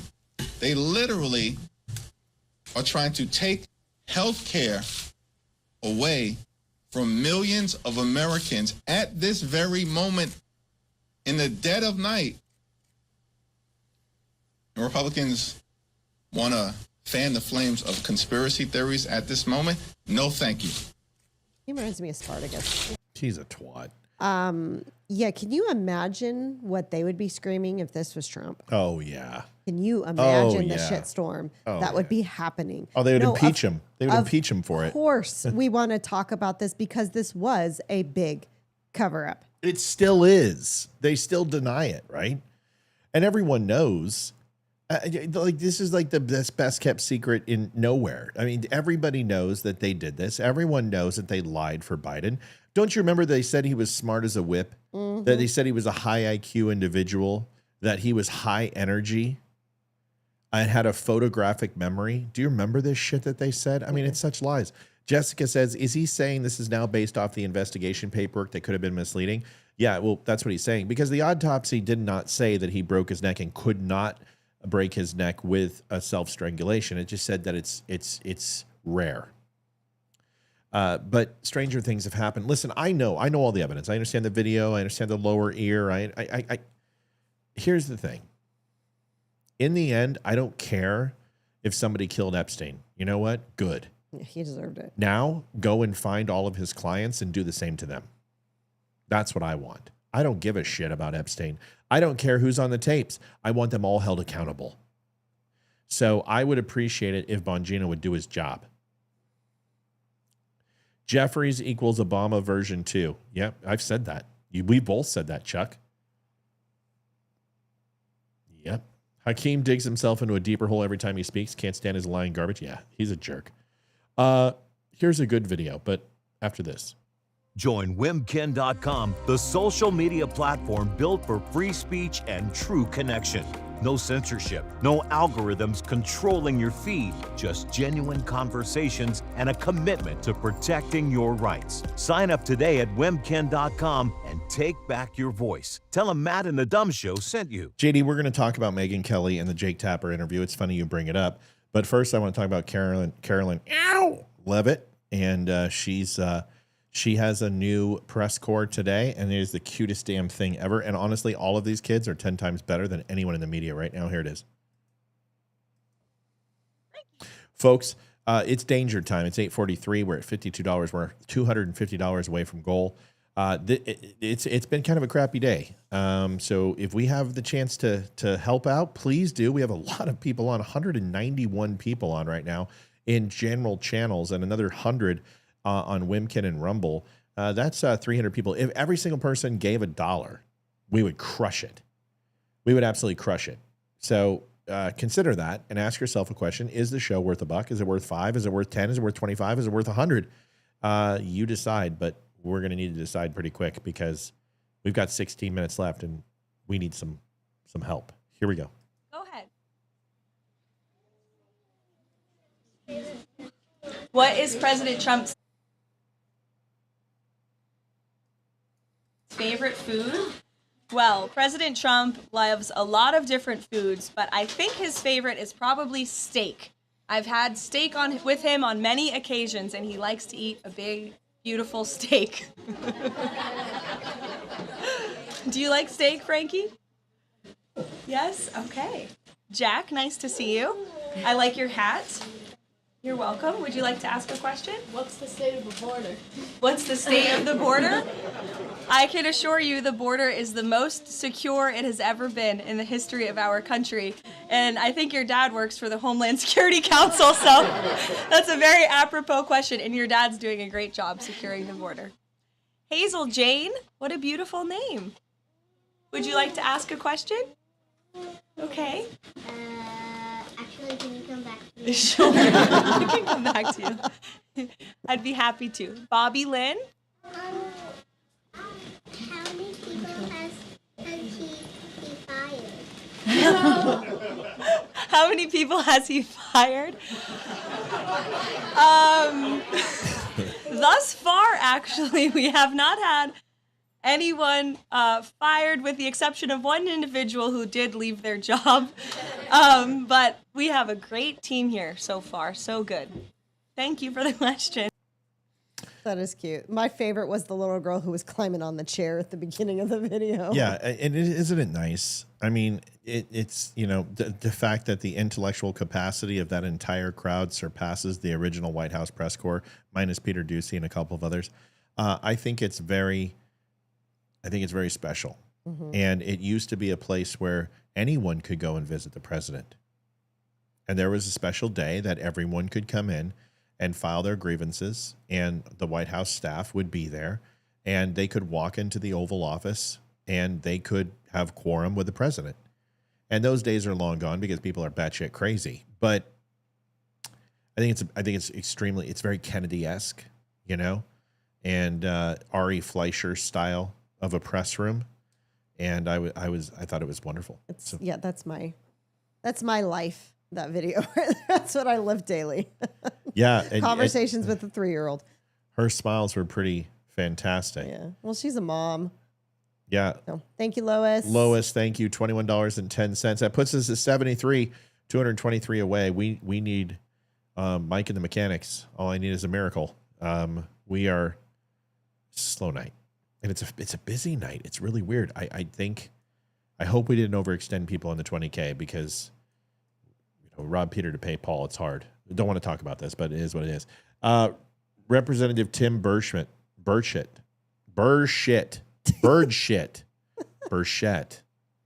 says Autopen staffers were taking massive payoffs in exchange for pardons. Now, Chuck and I went around on this with Autopen. That Autopen is completely an acceptable form of signing a document. If there were a bunch of ifs, and the 3 stipulations were that the intent was that the person who was signing it gave their consent to do so, that it was signed with their knowledge, and actually of what they were signing. Those are the three stipulations. Well, here it sounds like all three may be null and void. Now, it's Benny Johnson reporting, but it is coming from Tim Burchett's mouth, which I do like Tim. Benny I can do without sometimes, but here is the video. Take a listen to this, and it's highly intriguing. Trafficking. I mean, that happens because of an open border. 25 million, many hundreds of thousands of children because of Joe Biden. Now we learn that Joe Biden had terminal illness the entire time he was in office. Maybe this was what all of the vacations, 577 days on vacation. Perhaps he was getting cancer treatment. We have had doctors on the program all yesterday saying all of Joe Biden's activities, the weakness, the falling, the fog, the brain fog, that's because of cancer medication. They were hiding this from the American people. What should happen to the people who hid this from us? Are Joe Biden's acts constitutional? What's your measure on Jill Biden? Well, that'll be decided at the courts, but I'm sure we'll write somebody a strong letter and move on about it. I don't think anybody will be brought to justice over this. You got staffers. I would look. Tennessee has had a history of this. We had a governor several governors ago. He's since passed away, but he sold pardons. You can look it up. His name was Ray Blanton. It made national news, and I mean they wrote songs, "Pardon Me, Ray," and it was a cash for clemency deal. And that's exactly what I think you're going to find out. You're going to find staffers that were able to take forms, get them, and run them through some sort of bogus legal system, and then they auto-penned them. And there's probably people out on the street that shouldn't be, but somebody got rich off that. And I think those people I hate to say it, but you'll see something probably horrible happen to some of those people because it goes up the chain. This is a very dangerous town to play games in. So you're saying that the Biden staffers took payouts and just ran the Autopen for certain pardons. I have no direct proof of that, but I'm just talking about history. And if you got somebody making $100,000 a year and somebody offers you $250,000 in some safety deposit box. Come on. Yeah.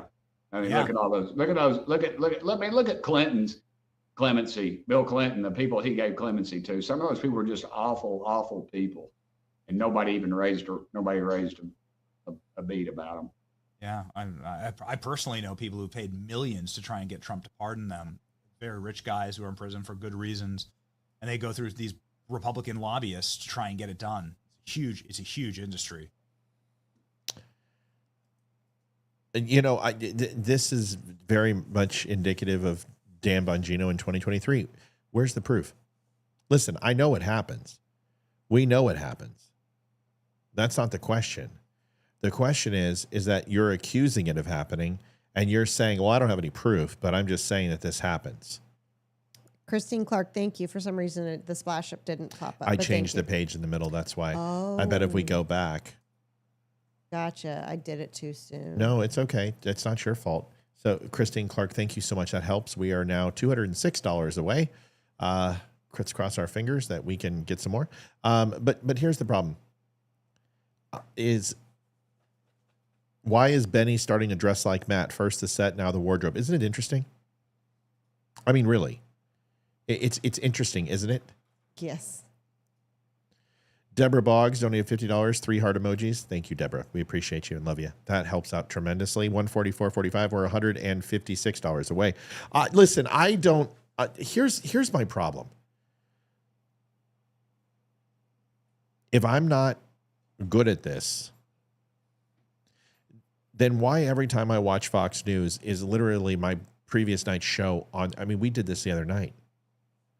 I can't even compete anymore. You guys, I don't know. I was going to bring it on, but it's when I talked about China, and I talked about Russia and South Africa, and Jesse Waters literally just recited everything that I said the night before. And I'm just like, what the shit? And it's not like my ideas are contrite or pre-programmed based upon other people's work. This is mine. And I know it's mine because nobody else is doing it. And when people read it, they're like, oh my God, what a great... I just wish... You want to know what I'm excited about? It may not be happening to me, but I'm so excited. Demani. Doreen Grant, subscribe. Holy crap, YouTube 2 in one night. Heart attack. Doreen, thank you for being here. Rachel, I'll answer that question in a second. I will make sure I answer Rachel's question. It's really important. I'm so excited that Demani's going on Tim Pool because this is a chance for Demani to make it big. And if I've got to support him and give him a server and give him a channel and give him my audience and combine it and like support him on the Dumb Show and give him a night, whatever I can do to help him. If I got to help go down there and help his studio or whatever I got to do to help him, I'm going to, because I want one of us to succeed. And a guy like Ryan Samuels or Demani would be exceptional. And I want to see them do well. And I don't care if it's me. I really don't, because I'm doing really well for we're doing great. We really are. We're doing just fine. And I want to see that for Demani. This is a huge opportunity for him. Yes, it is. And I want him to get it. And he's going to crush it. He's like, oh, I hope I can do. Thanks, Paul. All I can do at the moment, Paul, it's enough. So I'm excited for him. And I have a feel he's going to go on there and he's going to, the whole Tim Pool audience and Twitter are going to be exposed to Demani Felder. And I would just like to watch that episode for Friday Night Show. I'm going to watch it. It's during our show. I'm streaming it. Right. You're damn right. He's going to be here that day and we're going to hang out. You're damn right. I'm going to stream it. You're damn right. I'm going to do whatever I can to help him. I love that guy. He's my nigga. I can say that now. Thank you, Joanne. Joanne, thank you. I can say that now because Ye says I can. I love him. I want him to be successful. I want him to do well, and I mean that. And we're gonna help him. But we're gonna have him on, and we're gonna show that Tim Pool show. It comes on at 6 o'clock. We'll be on. We'll be live. We're gonna show the whole damn thing. At least I am, because I think it's that important. And Friday, he's on Friday. He's gonna be here on Friday. He's coming over. We're going to hang out. Then we might be hanging out after the show. And so we're excited. It's going to be a long weekend. Hayden's birthday. Don't even get me started. I'm not tired enough. And I got to work on the set. Oh, and Hayden's turning 15 on Thursday. Pray Folks, for us, please. It never gets easy. Pray for us. And about she's having that happens because there's going to be like 12 or 13, 15-year-old girls in our house on Saturday night, and they've commandeered the basement. And I'm more worried about building the set. Demani is on Pool on Friday. We will have it on. Okay. Let's go. We got other stuff to do. This is an Amazon driver who I cannot tell you where this is at, because Olivia will know as soon as she sees the front porch. She'll know what town this is. She'll know what state this is. Okay. Because it's insane. Based on the shrubs and everything else, you'll know right where this is at. Okay.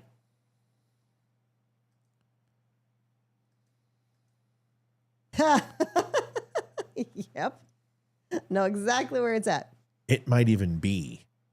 It's not our old house. No, but it's close. It sure looks like it. That's freaking Texas for sure. It's right in our property. Oh, that totally looks like one of the houses that was in our property for sure. All right, so here it is. Listen to this. This is just ridiculous. Like, this is, why are you hiring these people? There's a little language here, folks, but this is ridiculous. Such. Oh, I was supposed to answer a question. Do I believe Jeffrey Epstein unalived himself? First of all, I never used the term unalive. I know why you are. I get it. Second, my belief is not required for him to have committed suicide or be murdered. I will go by the official account after the autopsy report and read what the autopsy said, which it was qualified as a self-strangulation and asphyxiation by suicide, because that is the official story. Is it weird that the video cameras were turned off? No, because I have worked in government and I know how many cameras just don't work, including in retail. I can't tell you how many times, even in our own home, we've got like 16 cameras in here and something like 3 of them are off sometimes. It just happens. Is that strange? Sure. The guards removing his inmate, all these type of things, they all have and lead to speculation. But my belief is immaterial. Now, do I believe we don't have all the facts? Yes. Do I believe it requires a thorough investigation? Yes. Do I believe that there were plenty of people with motive to kill him? Yes, and that's enough for an investigation. When you have enough people for motive and have the means to kill somebody, If there's a suicide that shows up, any good investigator is not going to classify it as a suicide until they close the door on the potential for homicide. That is just the way it works. And the evidence has to be incontrovertible that it was a suicide, which this is not, because there is room to be left open that this could possibly be a strangulation from behind. Now, he also had a cord that he could have used on a device. I don't remember what it was. It was not a space heater or something, but there was like an electrical cord that he could have used to hang himself.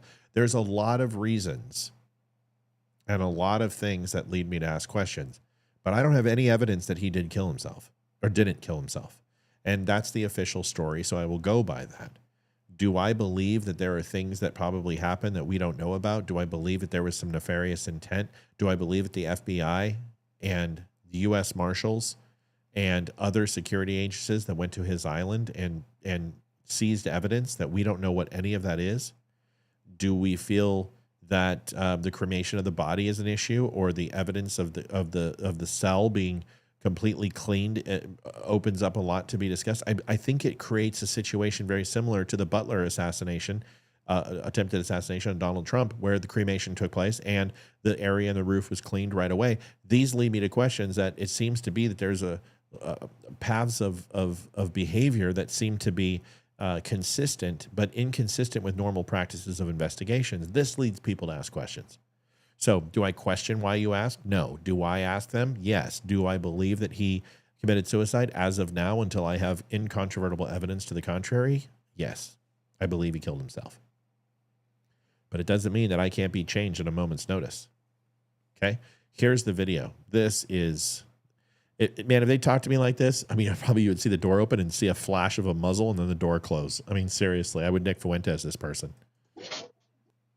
Been waiting on this day to tell you how much I hate this fucking house. The waters, all the shit that you order, all of the shit, I hate it. I hate this house. I hate that you order shit. You are the fucking laziest fucking house in this whole goddamn neighborhood. You're inconsiderate. You're full of shit. I fucking hate everything about y'all.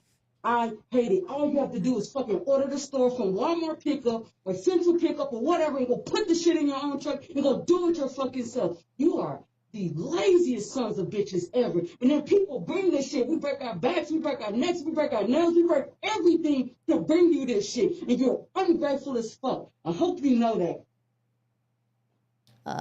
Okay, I hope this person got fired. Hold on.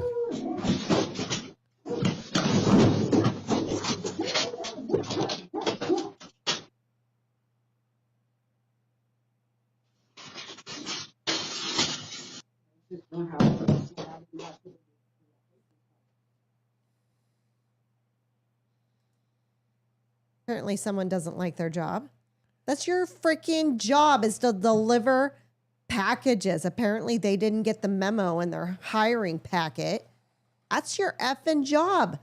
Deliver the packages. If it wasn't for those stupid fuckers or whatever you just called them, motherfuckers or whatever they said. Whoa. Yeah. If it wasn't for the wouldn't have a job. If they didn't order all that stuff, you wouldn't have a job. But you're bitching. Yeah. Or find another job. Yeah. Are you millennial? Jeez. Yeah. You're a New York Yankees fan. You should be used to disappointment. Seriously, have they done anything? That's just so rude. Yeah. I mean, we order everything from Amazon. Everything. I don't think I have purchased a birthday or Christmas present from an actual store. No. Minus stocking stuffers. Nope. And we and American made and local stuff, we contribute. But if it's not local, we absolutely use Amazon Prime. I think we save about $18,000 a year on Amazon Prime. Isaiah says maybe the owner is crippled. Right. But here's the cool thing. Even if they're not, it's none of your damn business. Just deliver the packages and shut the up. Exactly. I really hope that they reported that person and they got fired. Oh, I really guarantee. Do. Oh, I guarantee they did. Well, it sounds like it was her last day. Like it sounds like she was just done and she was doing the hit list and delivering it. She probably was. I wouldn't doubt it. Crapping in each box and resealing them. I'm done. Yeah. I'm never coming back. I am done. They're not going to fire me. Yeah. Well, I cannot wait for the McDonald's fry crew to get a hold of her as their new shift supervisor. That should be fun. Ladies and gentlemen, Megyn Kelly, God bless her.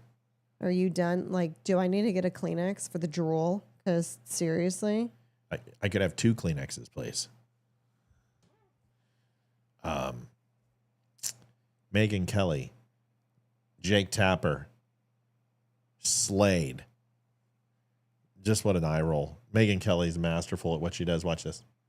But you covered the Biden presidency aggressively throughout the 4 years, and you didn't. Folks, we're $160 to goal, 140 away, 160 in goal, 140 away. We are officially in overtime. Olivia wants yogurt tonight. No, I was just doing that for you because you're having a bad day beforehand. So we're not getting it now? We can get it. That's Isn't it totally closed fine. now? No, I think it's open till 10. Oh, it's summer, right? Yeah, it's considered Summer days, summer nights. Tell me, tell me, tell me. Tell me more, tell me more. Are we going to get yogurt? Tell me more, tell me more. Are we going to get some? Don't ever growl at me again, dog. It says it's closed. Son of a bitch, Liv. I thought they were open mental till acuity. 10. Whatever. We got cereal or something. Hardly at all. I mean, time and time again, when issues came up, you seem to be running cover for the president. You didn't seem don't think interested. that's true. Well, I mean, we'll start with the Laura Trump issue that you referred. Here it is. This happened in 2020. You went and apologized to her. Joe Biden, as we all know, has worked to overcome a stutter. How do you think it makes little kids with stutters feel when they see you make a comment like that? First and foremost, I had no idea that Joe Biden ever suffered from a stutter. I think what we see on stage with Joe Biden, Jake, is very clearly a cognitive decline. That's what I'm referring to. It makes me uncomfortable you have to watch somebody on stage search for that's so questions. amazing. You're trying to tell me that what I was suggesting was I think that you were mocking his stutter. Yeah, I think you were mocking his stutter, and I think you have absolutely no standing to diagnose somebody's cognitive decline. And it's very concerning to a lot of people that this could be the leader of the free world. Okay. That is all I'm saying. I genuinely feel Laura sorry Trump. for Joe Biden. I appreciate it. I'm sure it was from a place of concern. We all believe that. Laura Trump, thank you so much. Yep. What a Do dick. you want to apologize to Laura Trump now? I've already apologized to her. I called her months ago. And what did she say? I mean, I don't want to disclose the contents of a private conversation, but I thought the conversation went well. And she said... Did she call you a cuck? She has said this publicly, so I feel fine sharing it. She said that she would never mock anybody's stutter. But I mean, after we did the research for this book, and I realized how bad his acuity issues were... I called Laura Trump and I said, you were right. She was totally right. And that means you are totally wrong. I mean, this guy okay, this is the type of guy who poisons the well water of a village and then charges them for the water. And when they all get sick, comes back in and provides the antidote to heal them and plays the hero on both occasions. This guy poisoned the well water for every American and lied through the election, covered for him for all 4 years of his presidency. And the moment that he became irrelevant, decided then to go ahead and do the investigative reporting that he should have been doing for the 4 years as a part of the Fourth Estate, to sell a tell-all book and get first to market with it so he could profit from it again. What a douche plow. Jake Tapper. I mean, is that not just the quintessential liberal media? Mm-hmm. My Lord. Marco Rubio just floors Timoteo Kaine, the Mexican whitest man you've ever met in your life. Go back to videos from where he was the senator. No stuttering then, right? Yeah, when he was making fun of Indians and Hindus in 7-Eleven, he wasn't stuttering. When he talked about roaches and kids bouncing up in his legs up and down and playing with his blonde leg hair in the pool, he wasn't stuttering. Just saying. I don't think he ever had a stutter. If he did, he was when he was a kid. And I'm going to assume that he learned. Oh, get a hair in my mouth. Today, Junior. No, because they said that whenever he stuttered, it wasn't because of any ambulatory issues or any speech impediments related to his age. They said it was because of his lifelong stutter that he never had. I've listened to this guy for so... I never heard of Trump. Never. No, maybe when he was plagiarizing people because he was struggling with the words that weren't his, but nothing else. Marco Rubio, folks, $140. Come on, folks. We can't have a $160 night. We just... let me just explain it to you. We've made like $3.07 for this amazing show. That's where we're at. We got to have some help. I hate to keep pushing, but we can't do the room and then have the month we had. It's just, we got to hit our goal. We got to find a way. Need some help. Somebody help out, please. Secretary of State Rubio smokes Tim Kaine for melting down over the legal administration's 59 white refugees. He just crushes Kaine. This is worth price of admission tonight, and we can't stand Tim Kaine. Olivia and I despise him, even though she might have to go ahead and help our daughter get onto a political campaign.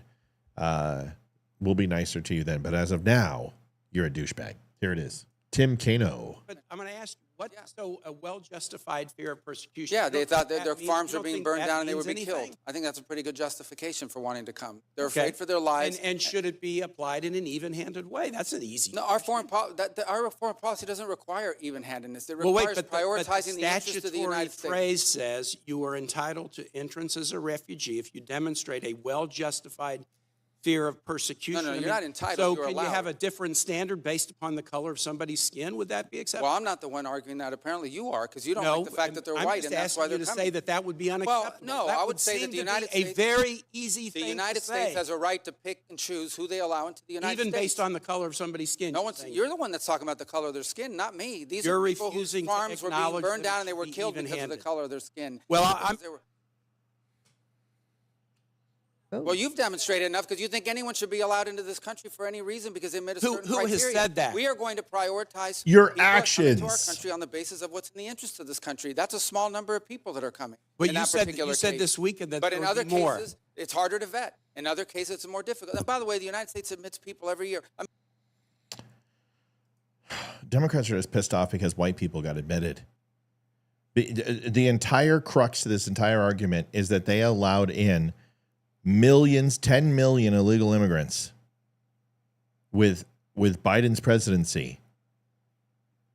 And their issue is with 58 white people. How is that not about race? Yep. They just expose themselves for who they are. You're pissed off because white people. You're pissed off that they're coming in supporting America already, not waving their own country's flags. This gentleman, I don't know his name, and he is a constitutionalist, and it seems like his entire arguments, I've seen him twice, and I don't know anything about him. He very well might be an anti-Semite. He might not be. He might be a Zionist. I don't care about any of that shit. But I just think this is... If I was to bait to somebody like this is very similar to how I would be. And like I said, I don't know this person. Angela Hill said, Amy, I did 20 minutes ago. What is with the lag with PayPal? Oh, let me log into PayPal again. Sometimes, y'all, it's not us. It's that we don't get the notifications All from right, PayPal. Hang on 1 second. Who was it? It was Angela Hills. Okay. I'm going to have to get the code again. It's going to make me log in again. Okay. Here's one. And then Lynn just donated. We got that one. Frank Wood, 2110. Can we get a little help, folks? Love you. Well, we love you too, buddy. Thank you for your help. Tell me when you're ready there, sexy. Hang on 1 second. Sorry. Reading her last name made me laugh, and it's not because of your last name. It's because of our conversation we had last night. It's okay. Can we do this, please? We got a show to do. Here you go. Lynn Stocky. I haven't done it yet. $30. Hope this helps. Lynn, it does help tremendously. It's not a lot. It doesn't take a lot. It just takes a couple of those. And if we do $10, $30 donations, we hit it in the night. And we usually don't have a problem. It's just been, we had a $20,000 Friday night for the new studio, and people have been saving for that. And it's tight right now. We understand it. We still have to ask. I'm good. You just missed it. Slacker. Yes? Got it? I'm good. Yep. Okay. So hurry up. I want you to watch this video. Yep, there it'd be. Yeah, weird. Weird. Were there any others? Not that I see. Now I'm just going to have to start having PayPal open when I do the... Honestly, what we need to do is just add the notifications to your side and have the PayPal app added to your computer, and it will send you notifications. I get them. I saw it. So that's all. It's a real simple process. Are we going to do this by the time we collect interest on this money? Yeah, I got to go back and forth. I don't have it right in front of me. Angela Hills, $21.10. Thank you, for letting Angela. me know. Trying to get you closer. Wish I had more. It's enough. Listen, every person gives $5-10. We crush every single night. It's a lot of money when you look at it from a whole, but it's really not when you look at the operating cost to run the show and everything else. Listen, we would love to have a sponsor pick up. Like, I would love if Wimkin came up and said, listen, we're going to give you $2,000 extra a month to run your internet. Like, we would be like, sweet, but that's not the way life works. They already do a ton of stuff for us, and we would love another sponsor to pick up and help us out. But right now, this is what we've got. We're thankful for it. We've got you guys, and we're appreciative. You came through massive on Friday. We just have to keep asking, because if we don't, it makes it hard. And sometimes people are like, do they really need me? Are other people going to jump in? And I will tell you, nights that Bobby isn't here, it hurts, because Bobby always fills the gap. Mel fills the gap, but they can't always do it. And it's not fair to ask them to do it. So when you guys step up, it means the great deal. And here's the cool thing. If everybody gave, $30, $20 a month, we would hit this thing and crush it and then not worry about it. But that's not the way it works. And it's hard sometimes. So we have to ask. That's all. Here's the video. I believe that I would probably act a little bit like this. Maybe I'd be a little nicer, but this is funny. I have seen him before, and he does come across as somebody who's not there to learn. Someone there to undress and essentially lambaste people no matter what they think. But this chick totally deserves it. So enjoy. That women didn't have the right to vote until 1920. Women couldn't open a bank account in the United States until 1974. When did men get the right to vote? Oh, okay, I know this is exactly what you were talking about. This is what you're known for, is like getting people on a technicality that we don't historically know. But the answer to that is no. The answer to that the answer is that's no. No, the answer to that is the fact that in 1920, everyone was given the right to vote, but there were still barriers to vote for people of color. When did men get the right to vote? The right to vote was guaranteed to all people in 1920, according to the 19th Amendment. Before 1920, were all men allowed to vote? No. Okay, great. They weren't. And then when men's because suffrage of white was passed, supremacy and because our system was not founded equally. Are you aware that men only got any rights to vote about a decade, roughly, before women? That is not true. Men have been the founding fathers were all men, so I have no idea what you're talking about. What does that have to do with the right to vote? The right to vote was historically withheld from men of color. It was It was also withheld from the general population. Do not cut me off. Do not cut me off. I am in the middle of speaking. I don't care if you're in the middle of speaking. You're in the middle of a debate. The right to vote. You don't have your TikTok mute button, sweetheart?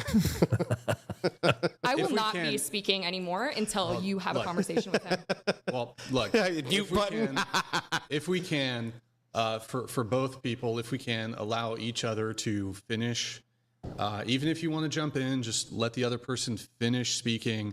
If somebody's going on a monologue and they're filibustering, I'll try to get them to wrap up. But just if they're making a point, just try to let them finish. No, I did not go to school for 4 years and build a platform to be talked to like this. So I will be walking away from the microphone right now, and I would encourage you to get your guest under control. I'm going to take 2 minutes so you can ask him questions if you'd like, and I will be right back. Because you run the show? I just won't be back. And I don't give a shit. What do I care? I'm here to have a debate, not listen to your whining. Do you want to have a debate or not? All right. I'm not going to be talked to like this. Well, so do you want to just take a little 2-minute breather? You want to take a 2-minute breather? I mean, I'm speaking. You will not talk to me like that. Wow. It's kind of like people don't understand what a debate is about. This is why I don't debate. This is why I have conversations. And you can have arguments in conversations, but this whole tit for tat where I make a point and you make a point and then we move on and we try to strike each other again, it is the dumbest fucking thing. You know what it reminds me of? It reminds me, that was rhetorical, but you can say, yeah. No, tell me. You say, tell me, honey, tell me what it means. Tell me what it means. Oh, thanks. I'm glad you asked. It's kind of like when the Union would line up against the Redcoats and go muzzle to muzzle and trade an open fields fire with insurmountable odds of 10-1 with qualified military regimented marksmen versus a bunch of people who had no military training whatsoever, were disorganized, and they would line up musket to musket with the Redcoats. Joanne, thank you a bit more. We appreciate you. 242. We are $48 away, folks. Please, if you can. So it would be like, it would be like walking into Watts with a switchblade and shouting racial obscenities and expecting to get out alive. When you're in a debate and you go up against somebody like him, you're going to get raffle stomped. I don't care how good your points are, because you're not going to change his mind. He is there to crush you. The moment that he found your trigger with TikTok mute, you were toast. The moment that you got elevated and you got huffy and puffy, you absolutely lost. And that's the problem with this type of debate. It's this online social media debating where there are rules and decorum in actual debate. You're talking to somebody who took part in Kiwana's debate. There's a certain amount of time you're allowed to speak, and there is an exchange of ideas that takes place. But rolling over and interrupting people and out shouting somebody is not debate. That's just a fucking temper tantrum. He's just as wrong as she is. She's just really annoying, so we're cheering him on. But if you're going to debate somebody, it's an exchange of ideas and there's mutual respect there. And the moment that you start, cutting people off, or you start having a hissy fit and say you're going to walk off and change your tampon and eat some chocolate in the bathroom, it's a little much. If you want to have an exchange of ideas, she simply could have asked, so what you're saying is men went through their own version of suffrage. Which man? Rich, poor, white, black, Irish, Chinese? Whom are you talking about? Specifically, what demographic are you talking about of men? Then he would be forced to answer.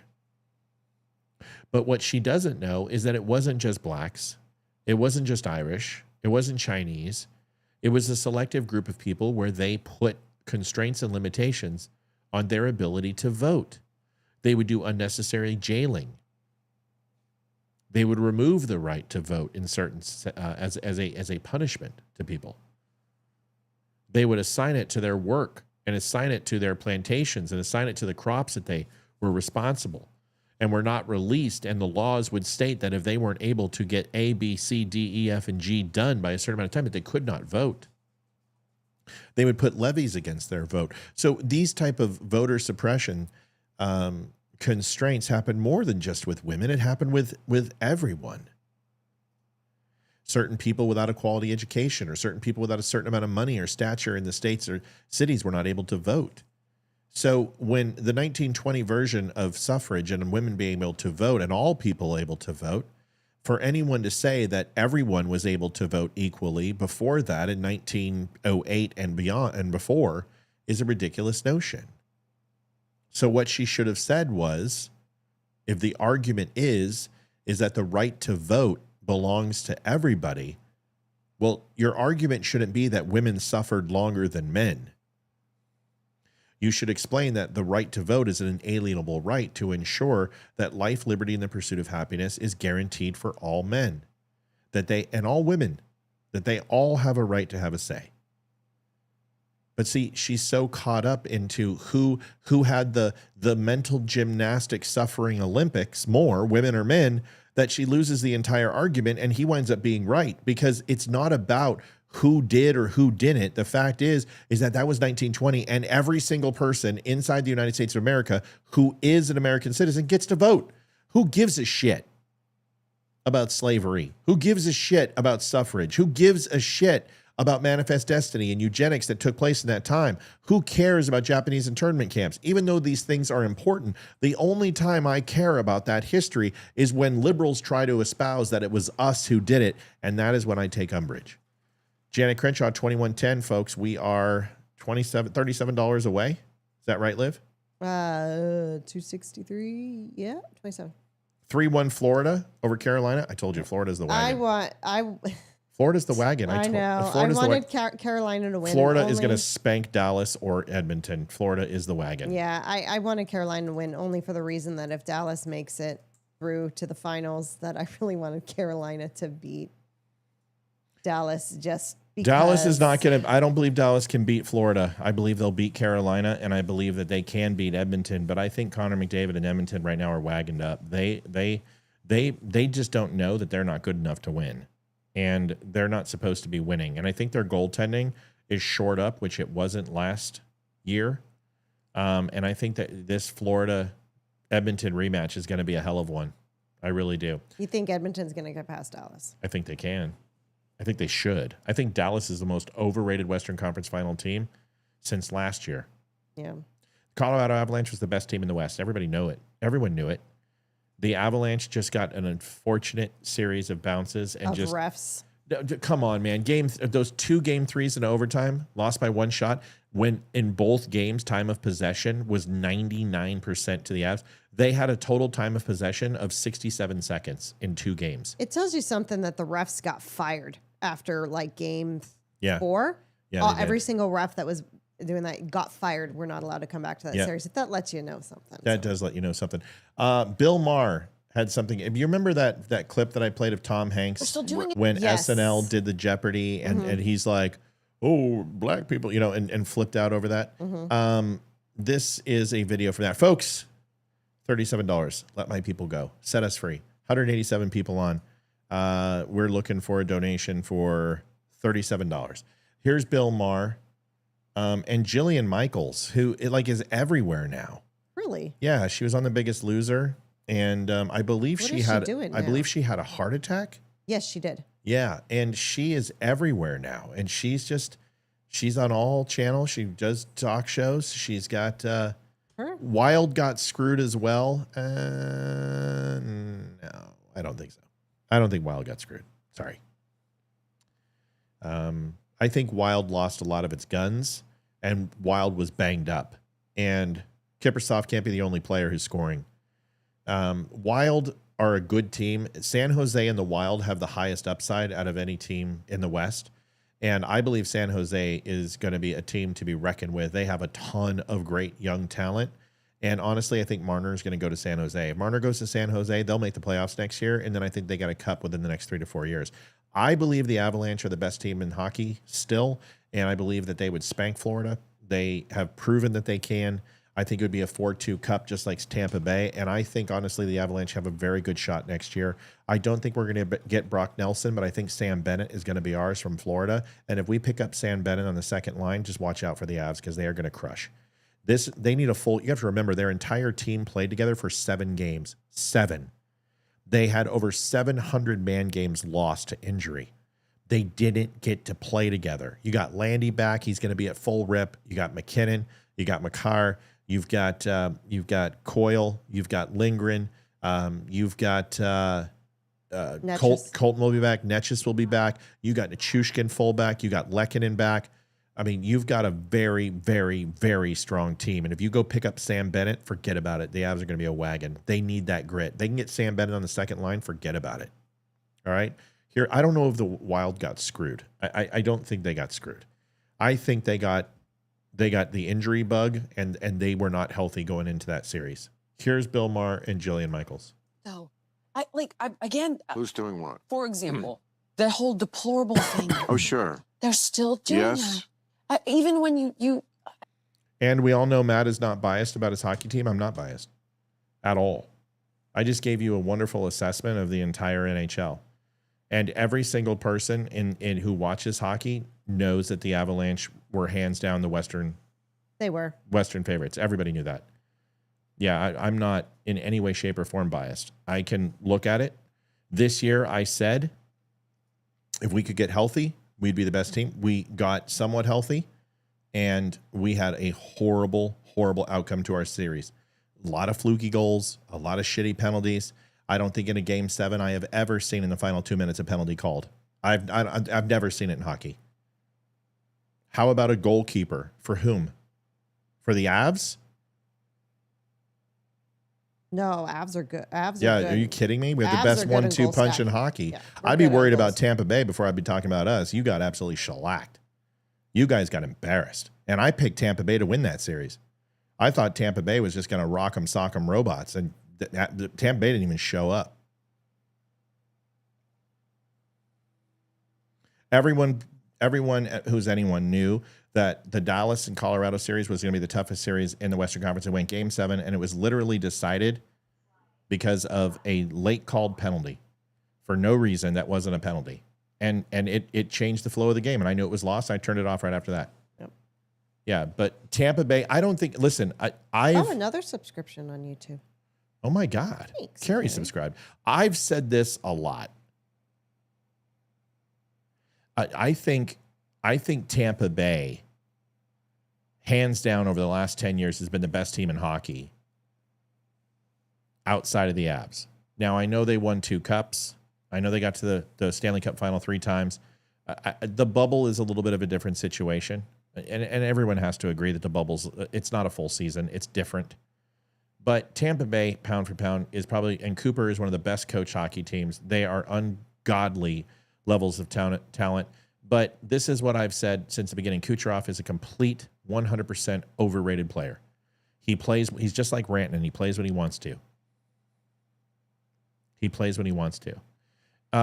Evan, thank you for becoming a Dumb Nation subscriber. That's nice of you. A lot of people are joining the show tonight. Jazzy just quit smoking. Good, Jazzy. Don't smoke. 2 weeks ago, and they already feel better. Every time you smoke, light it and put it out on your nipple. You'll never smoke again.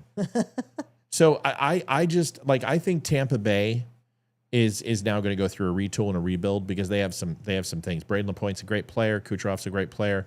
Vasilevsky is not what he once was because he doesn't, let's face it, he doesn't have the defense in front of him that he had. Tampa Bay was a lockdown defense. They were punishing defense, and you couldn't get across the neutral zone. The only way you could do that is have a team like the Avs that beat them on speed, and that's what happened. That's why a lot of teams move to a speed-based team, and that's why the Avs have been kind of obsolete the last 2 to 3 years because they're faster than the Avs now. But the Avs can pick up Sam Bennett. That gives them some grit. That gets them in front of the net. It solidifies their power play. They become a really good team. But the teams I would watch out for right now, San Jose, they're going to be a wagon. Minnesota's going to actually probably crack a little bit. And I would very much watch out for the Columbus Blue Jackets because I think the Blue Jackets have the pedigree now to actually do something in the playoffs. And I think they have the draft picks, and I think they have the younger talent to be effective. That's my opinion. Here's Jillian Michaels. Folks, $37. We need it. Let's go. If they had it, but wait a second. If they had a goalie, I would have picked the Avs to win the West. He outperformed Ottinger. What do you mean? Blackie outperformed Ottinger. That's not true. It wasn't goaltending that caused us the problem. Maybe in game 3, a couple of flukes in the beginning of the game, but Blackwood outperformed Ottinger. Now you might say based on wins, but that has nothing to do with the Avs dominating that entire series. I mean, have you seen the 7-game stats on that? 16 of the top 20 players were all Colorado Avalanche. Literally without Rantanen and without what was it, Stanley? It was the guy in the back end who just was absolutely crazy when Heiskanen was out. Stanley. Yeah, I think without those two, that team doesn't win that series. There was no reason. They outshot Dallas. They out puck possession time. They out face off. They out assisted. They out power play. They out PK'd. They outdid everything that Dallas did was fluky. Everything. It was just it's just hockey. It's what happens. That's why it's the greatest sport in the world. $10.80 from Kevster. Thank you. Thank you. I love hockey. It's fun. Here's Jillian Michaels. Listen, I've met Tom Hanks a couple of times, and he was very kind and very lovely, and his wife was exceptionally lovely. But when he was on Saturday Night Live... I hated it too, and I said it on my show. I know. What? I hated it. Wearing the MAGA hat, not shaking hands with a black person. Right. And that's when I thought, you people don't know MAGA people. Nope. I mean, they have their issues, and I certainly have my issues with them, but they're general. I mean, of course, there's some racists everywhere who are that bad, but generally, all the MAGA people I know have no problem shaking hands with the black person. You're just hysterical, and you're not helping. And nope, I agree. Not at all. That was deplorable squared. Not helping. Nope. And I don't get it. Buddy. Yeah, this is the part where I'm like, is this Titanic? You're just, but mostly what I hate is it's what I call a zombie lie. Don't lie to me. It's a lie that MAGA people won't shake hands with. I get it. It's part of a skit and it's an exaggeration and that's comedy. it's a little too delicate a subject to just make, to go there for that one. So, you know, look, we all in comedy step over the line sometimes or do one that they want to take back. I doubt if they want to take that one back. I think they probably think it's great. But I'm telling you, as a liberal, I don't like it. Again, because lying offends me. I'm a comedian. When the premise isn't real, the joke is not going to work. The premise has to ring true. That premise doesn't ring true. It might have rang true, I don't know, X years ago. It doesn't now. So, you know, but that's where we are. Liv, your thoughts on this? I mean, once again, Bill Maher talking based. Your thoughts on this, that when Tom Hanks did that, and then my biggest takeaway from that is it may have rang true years ago. When did it ring true that Republicans would not shake a black person's hand? It didn't. I don't know what they're talking about. I absolutely am confused about where they come up with the premise that somehow conservatives are the racist party. Now, are we all inclusive and surround ourselves with identity politics? No, but that doesn't make you racist. If you don't like purposely go out and try to recruit Mexicans and Hispanics and women and black people and Chinese people, does that mean you're racist? I don't think so. But according to them, it does if you don't do DEI. Well, Republicans predominantly, and I hate to say this, elected white people because most white people do well under conservative policies, and most black and brown people and women don't do well under liberal policies. And those are the divides of the demographics.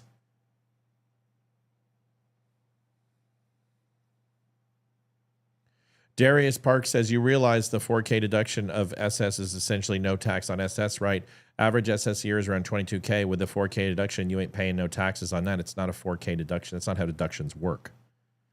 Deductions are a percentage of your overall tax rate. It actually equates to about $860 on a 22% tax rate. On a 12% tax rate, it's about $375 to $400. So it is not a 4K taking away from what you owe. That's not how it works. A deduction doesn't work that way. A deduction changes the overall percentage of what you owe. So that's not what it is, Darius. So I appreciate you saying that, but that's not true. And that's what's confusing and frustrating a lot of people because it's not enough. For instance, my 401k or my Social Security, I think I'm maxed out at like $57,000 a year.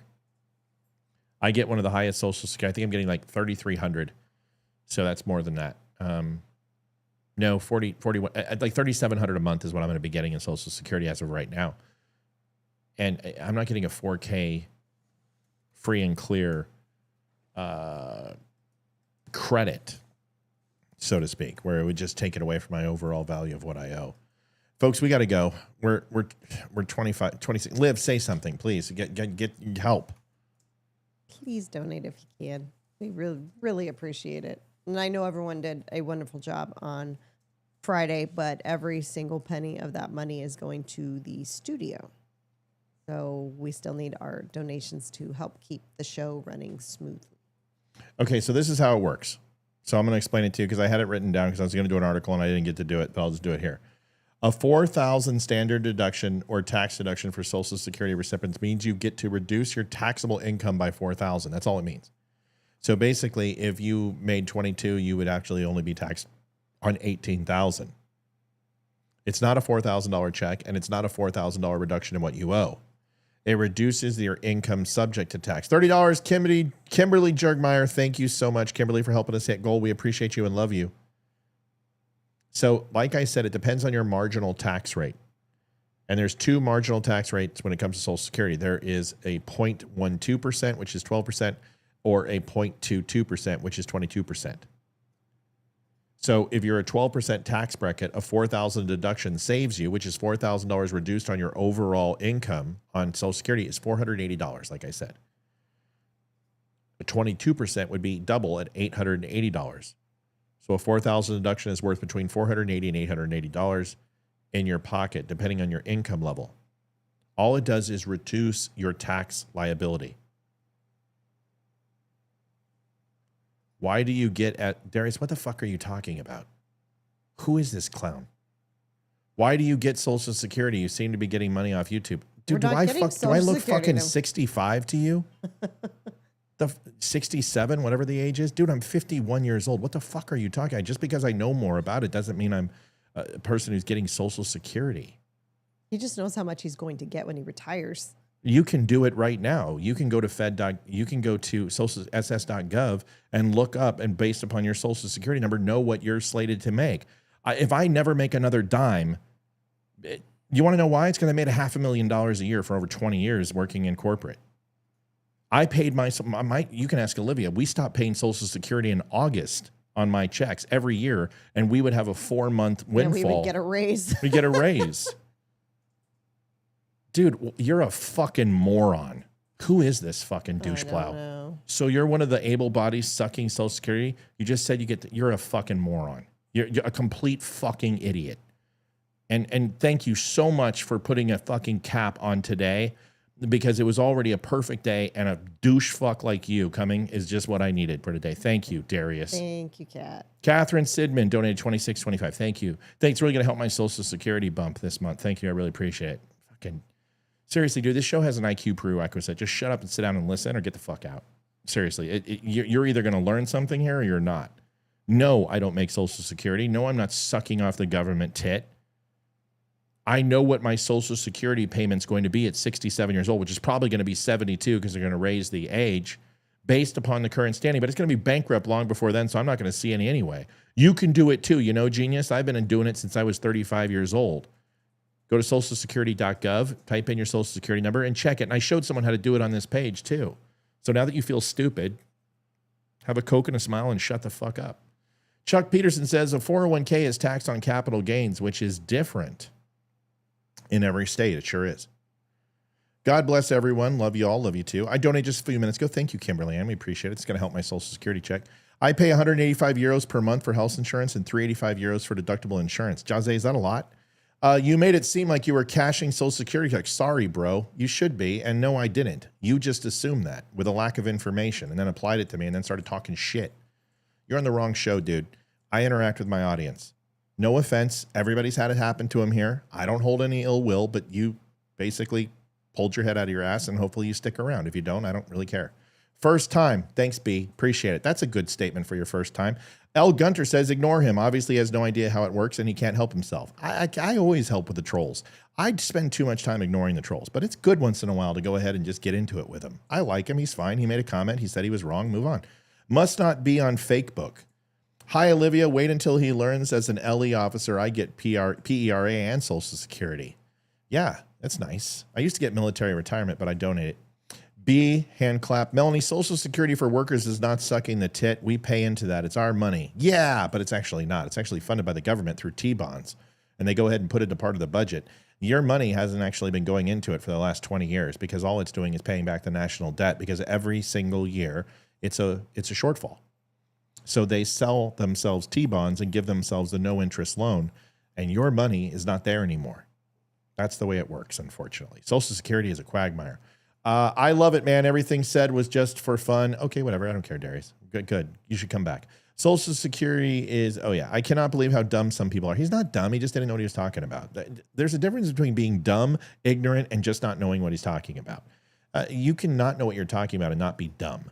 Can confirm we all get on the wrong side of the wrath. Bullshit. I didn't do anything. I just am sitting here and he comes up. Even when I'm right, I get blamed. He actually thought you were that old. No shit, dude. Look at this. Do you think this doesn't take a lot of work? Do you think I'd have someone who looks like that if I was 65? Hey, I'm going to gum you like you've never been gummed before. There are a lot of women that...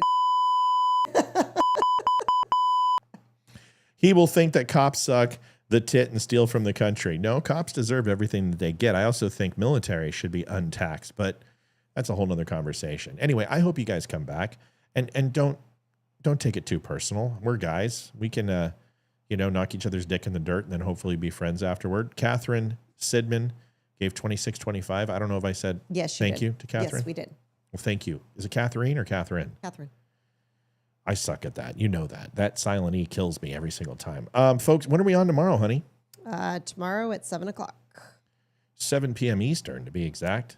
Had a whole bunch of people on. I think we pushed 400. We had almost 200 on regular media. That's pretty good. We'll take that. It was a good night. Thank you for the donations. We appreciate that. That helps keep everything flowing. We are going to either find out tonight, hopefully in the next 16, 17 minutes when Amy tells me if my contractor is going to come through. If he doesn't, we're going to be ordering a lot of stuff tomorrow and getting busy. I know that Paul said he's going to see what it takes to come out here. Paul, if we need to buy tools and stuff, I have no problem picking things up. It's not like we're going to be going absolutely crazy. Hey, Paul, if you come out, you better bring some cherries, dude. Seriously, I haven't had a good cherry in 26 years. I haven't had a good cherry in 26 years either. Stop it. You know what I'm talking about. You know what I'm talking about. It's cherry season in Montana. I better get a big bag of flathead cherries. No one will send them to me. None of my family will mail them to me. I won't eat cherries because they're not like that. Debbie says, Matt, how to win friends and influence others. Listen, That's funny. Listen, I'll tell you what. If you come in here, here's the thing. If I was watching a channel, thank you, Chuck. If I was watching a channel and I said something and the host jumped on and all of a sudden just was like, dude, I'd be like, that's fucking cool. The hosts actually comment. They actually respond. So we do. And, it's real. We don't kiss your ass if you want to stick around. But if you say something dumb, you're going to get slapped. You say something profound, you're going to get a handshake. Darius says, dude, was just checking this channel. I'm going to sub for sure. I'm 100% MAGA, but I call balls and strikes. Didn't mean to rile things up. No, you can rile things up. Sometimes you call balls and strikes, but also you also hit a couple foul balls. So don't forget that. But you didn't rile things up. That's not me riled up. Me riled up is starting to insult your mother. Darius, don't worry about it. Move on and continue to watch. That is Gunter. See, Gunter's a pro. He's like one bite. Everybody knows the rules. He's an honorary dummy. He knows. He's right. There's nothing personal. Darius, tomorrow you'll be my best friend. You're my best friend now. I don't care. I don't take shit like that personal. But if somebody casts aspersions on me, I'm gonna defend myself. And if that's in person or in a bar or on this show, it doesn't matter. Everyone knows that. It's rare on a channel you can get mentioned. Sometimes talk makes it happen. Sure, just contribute. Where is Leroy? Who cares? We talk to. I'm just kidding. Cares? I'm just kidding. We talk to everyone. We do. Hi. Are you going to ace your test tomorrow? No. I practice. So Leroy, we didn't have all the cells set up, and it was a crazy night because we were trying to figure everything out. So he's going to be back on Thursday. Olivia and I tomorrow at 7 o'clock. We can't wait to see you. Oh, Gunter is a girl. Shit. Well, and it's Leah. Well, we should remember that. My sister's name is remember Leah. it with the letter L. I mean, we had a 50-50 shot. Leah, first of all, I'm sorry. Second of all, if you would have something a little bit more conformity specific, like a full name, I would know your sex. But now that we know, you are Leah Gunter. My sister's name is Leah. I won't forget your name. Olivia, I will bring the flathead cherries. Yes, you better. Sweet. Make sure they're 18 years old. Oh my God, Matthew. I've got stories about the cherry pickers that come up from Mexico for 3 months. I was 17 when I worked at a little gas station that sold the cherries, and just a few miles from the cherry orchards. And they would come in every day and bring me and my friend flowers and smoosh. I mean, one of them asked me to marry him, and I was 17. I'm like, are you freaking serious? It's like, I know you're just trying to stay in the country, but no. It's like, no, not going to happen. I killed him. Yeah, no, I tracked him down and I found him. Know me at I that found time. him. I found him. He was one of the first deportations ever. Matt will school old white women of 72 years still here. I have. Listen, I've done it. Here's the thing. I am an equal opportunity offender, though. I don't care. I don't care because I love you guys. Equal opportunity offender. You have to get thick skin on this show. We're really laid back, but when somebody enters the fray and wants to get into it, we do it. And some of you, like Elizabeth was kind of my target tonight. And she's either going to handle it or not. And Elizabeth's been through worse. She'll handle it. I told her, I'm like, you're being an asshole. And she's either going to get upset at that or she's going to text me tomorrow and she's fine. I love Elizabeth. She's been a viewer for a long time, but it happens sometimes. Joanne says, just trying to help. Well, you help a lot. Just not 3 names. Yes, the 3 namers. Holy crap. I got into it with a 4-namer the other day, and I said, I said, 4-namer? you must be that's double. you must be the queen hive mind of like all the other 3 namers.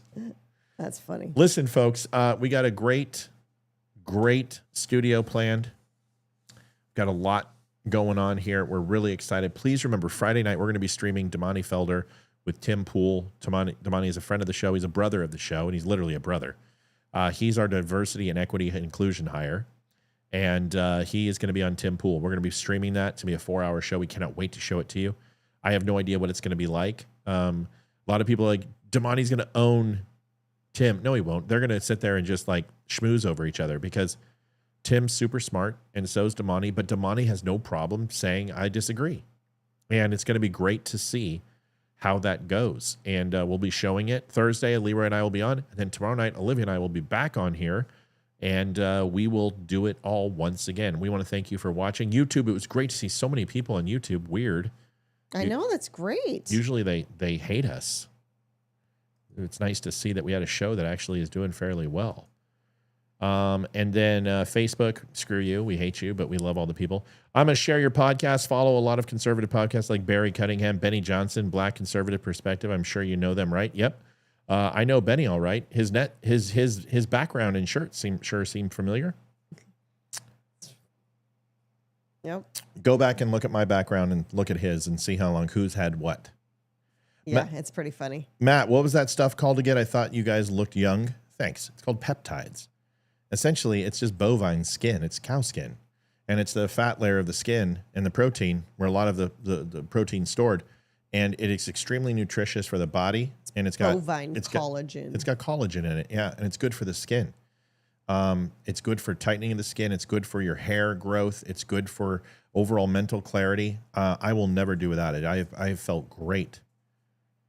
Chuck says, I've been in that chair. What a learning experience. Whatever. Okay, are you ever going to let me? Jeez, man. Fucking. How long are you going to milk that, dude? Forever. How much does 10K buy you to milk? I mean, am I ever going to pay that fucking thing off? Or are you just going to continue? I apologize. I was in a bad mood. You didn't do anything wrong. It was me. Oh, my goodness. I have thick skin and a thick head sometimes. No, Carrie, never. Carrie, you have grown so. Like, if I could give an award for most improved dummy, it's you. Like, there were nights I just literally wanted to take a baseball bat to you. You frustrated me so much, and now you're one of my proudest people. You're so clear-headed. You see things. You pause now. I see you working things out when you talk. You're amazing. You rock with Alex J. Jones? No, I don't. It's not that I dislike Alex Jones, and it's not that Alex Jones hasn't been right a few times. I like Alex Jones more now after what happened with doggy. Baby, okay. Sneezing. After Sandy Hook, I like him better after that. I think it humbled him a lot. And I think he holy shit, dog, that's 12 sneezes. I think he's realized that he needs to be conscientious of what he says. And I think he has a lot more patience with himself. And he seems to be more grounded now. I love that he's lost the weight. I know that he's taking care of himself. So I don't dislike Alex Jones. I just do not like tabloid political commentary. I'm not a Benny Johnson fan. I think, but is she okay? She's sneezing. She sneezes. She getting something? Are you okay? Come here, baby. Come here, baby. Daddy. Are you okay? She's just sneezing up a storm over here. I think. You can chew on your chair. Chew my chair. That's a good chair. I think Benny Johnson is tabloid political commentary. I think he doesn't fact check anything. I think he runs with the current story. I think he always is get to story first, and accuracy is not his first goal. His first goal is to tell people what they want to hear, never disagree with conservatives, and hedge his bets. That's why he endorsed Donald Trump, Vivek Ramaswamy, and Ron DeSantis. So I think that's a little, they call him clickbait Benny. He's clickbait, yep, and he steals people's content, which I also don't like. But I will tell you that he has a market, he has a niche, he's a wonderful marketer, and he's got a set that's excellent. And people trust him because honestly, he is, if you ever want to go on Benny's show and you're a conservative, it's the easiest game in town. It's literally like playing the Cleveland Browns. It's just, everyone's fine with it. Are we going to prep for the Browns? No. Head coach is like, I got 7 plays. They work like Novocaine. We'll beat them 47-2. So you go to Benny Johnson because it's safe, right? You come to my show because you want to have a good conversation where you're going to be shown whether you have some inconsistencies in your thought process fairly quickly. And it's never done with trying to be disrespectful. But people who come on this show have an opinion, get to express it, and as long as it's factual, we have a great conversation. Vikings here. Okay, fair enough. I think they're talking about football teams. Yeah, they are. Benny on the block. Hey, guys, it's your boy, Benny.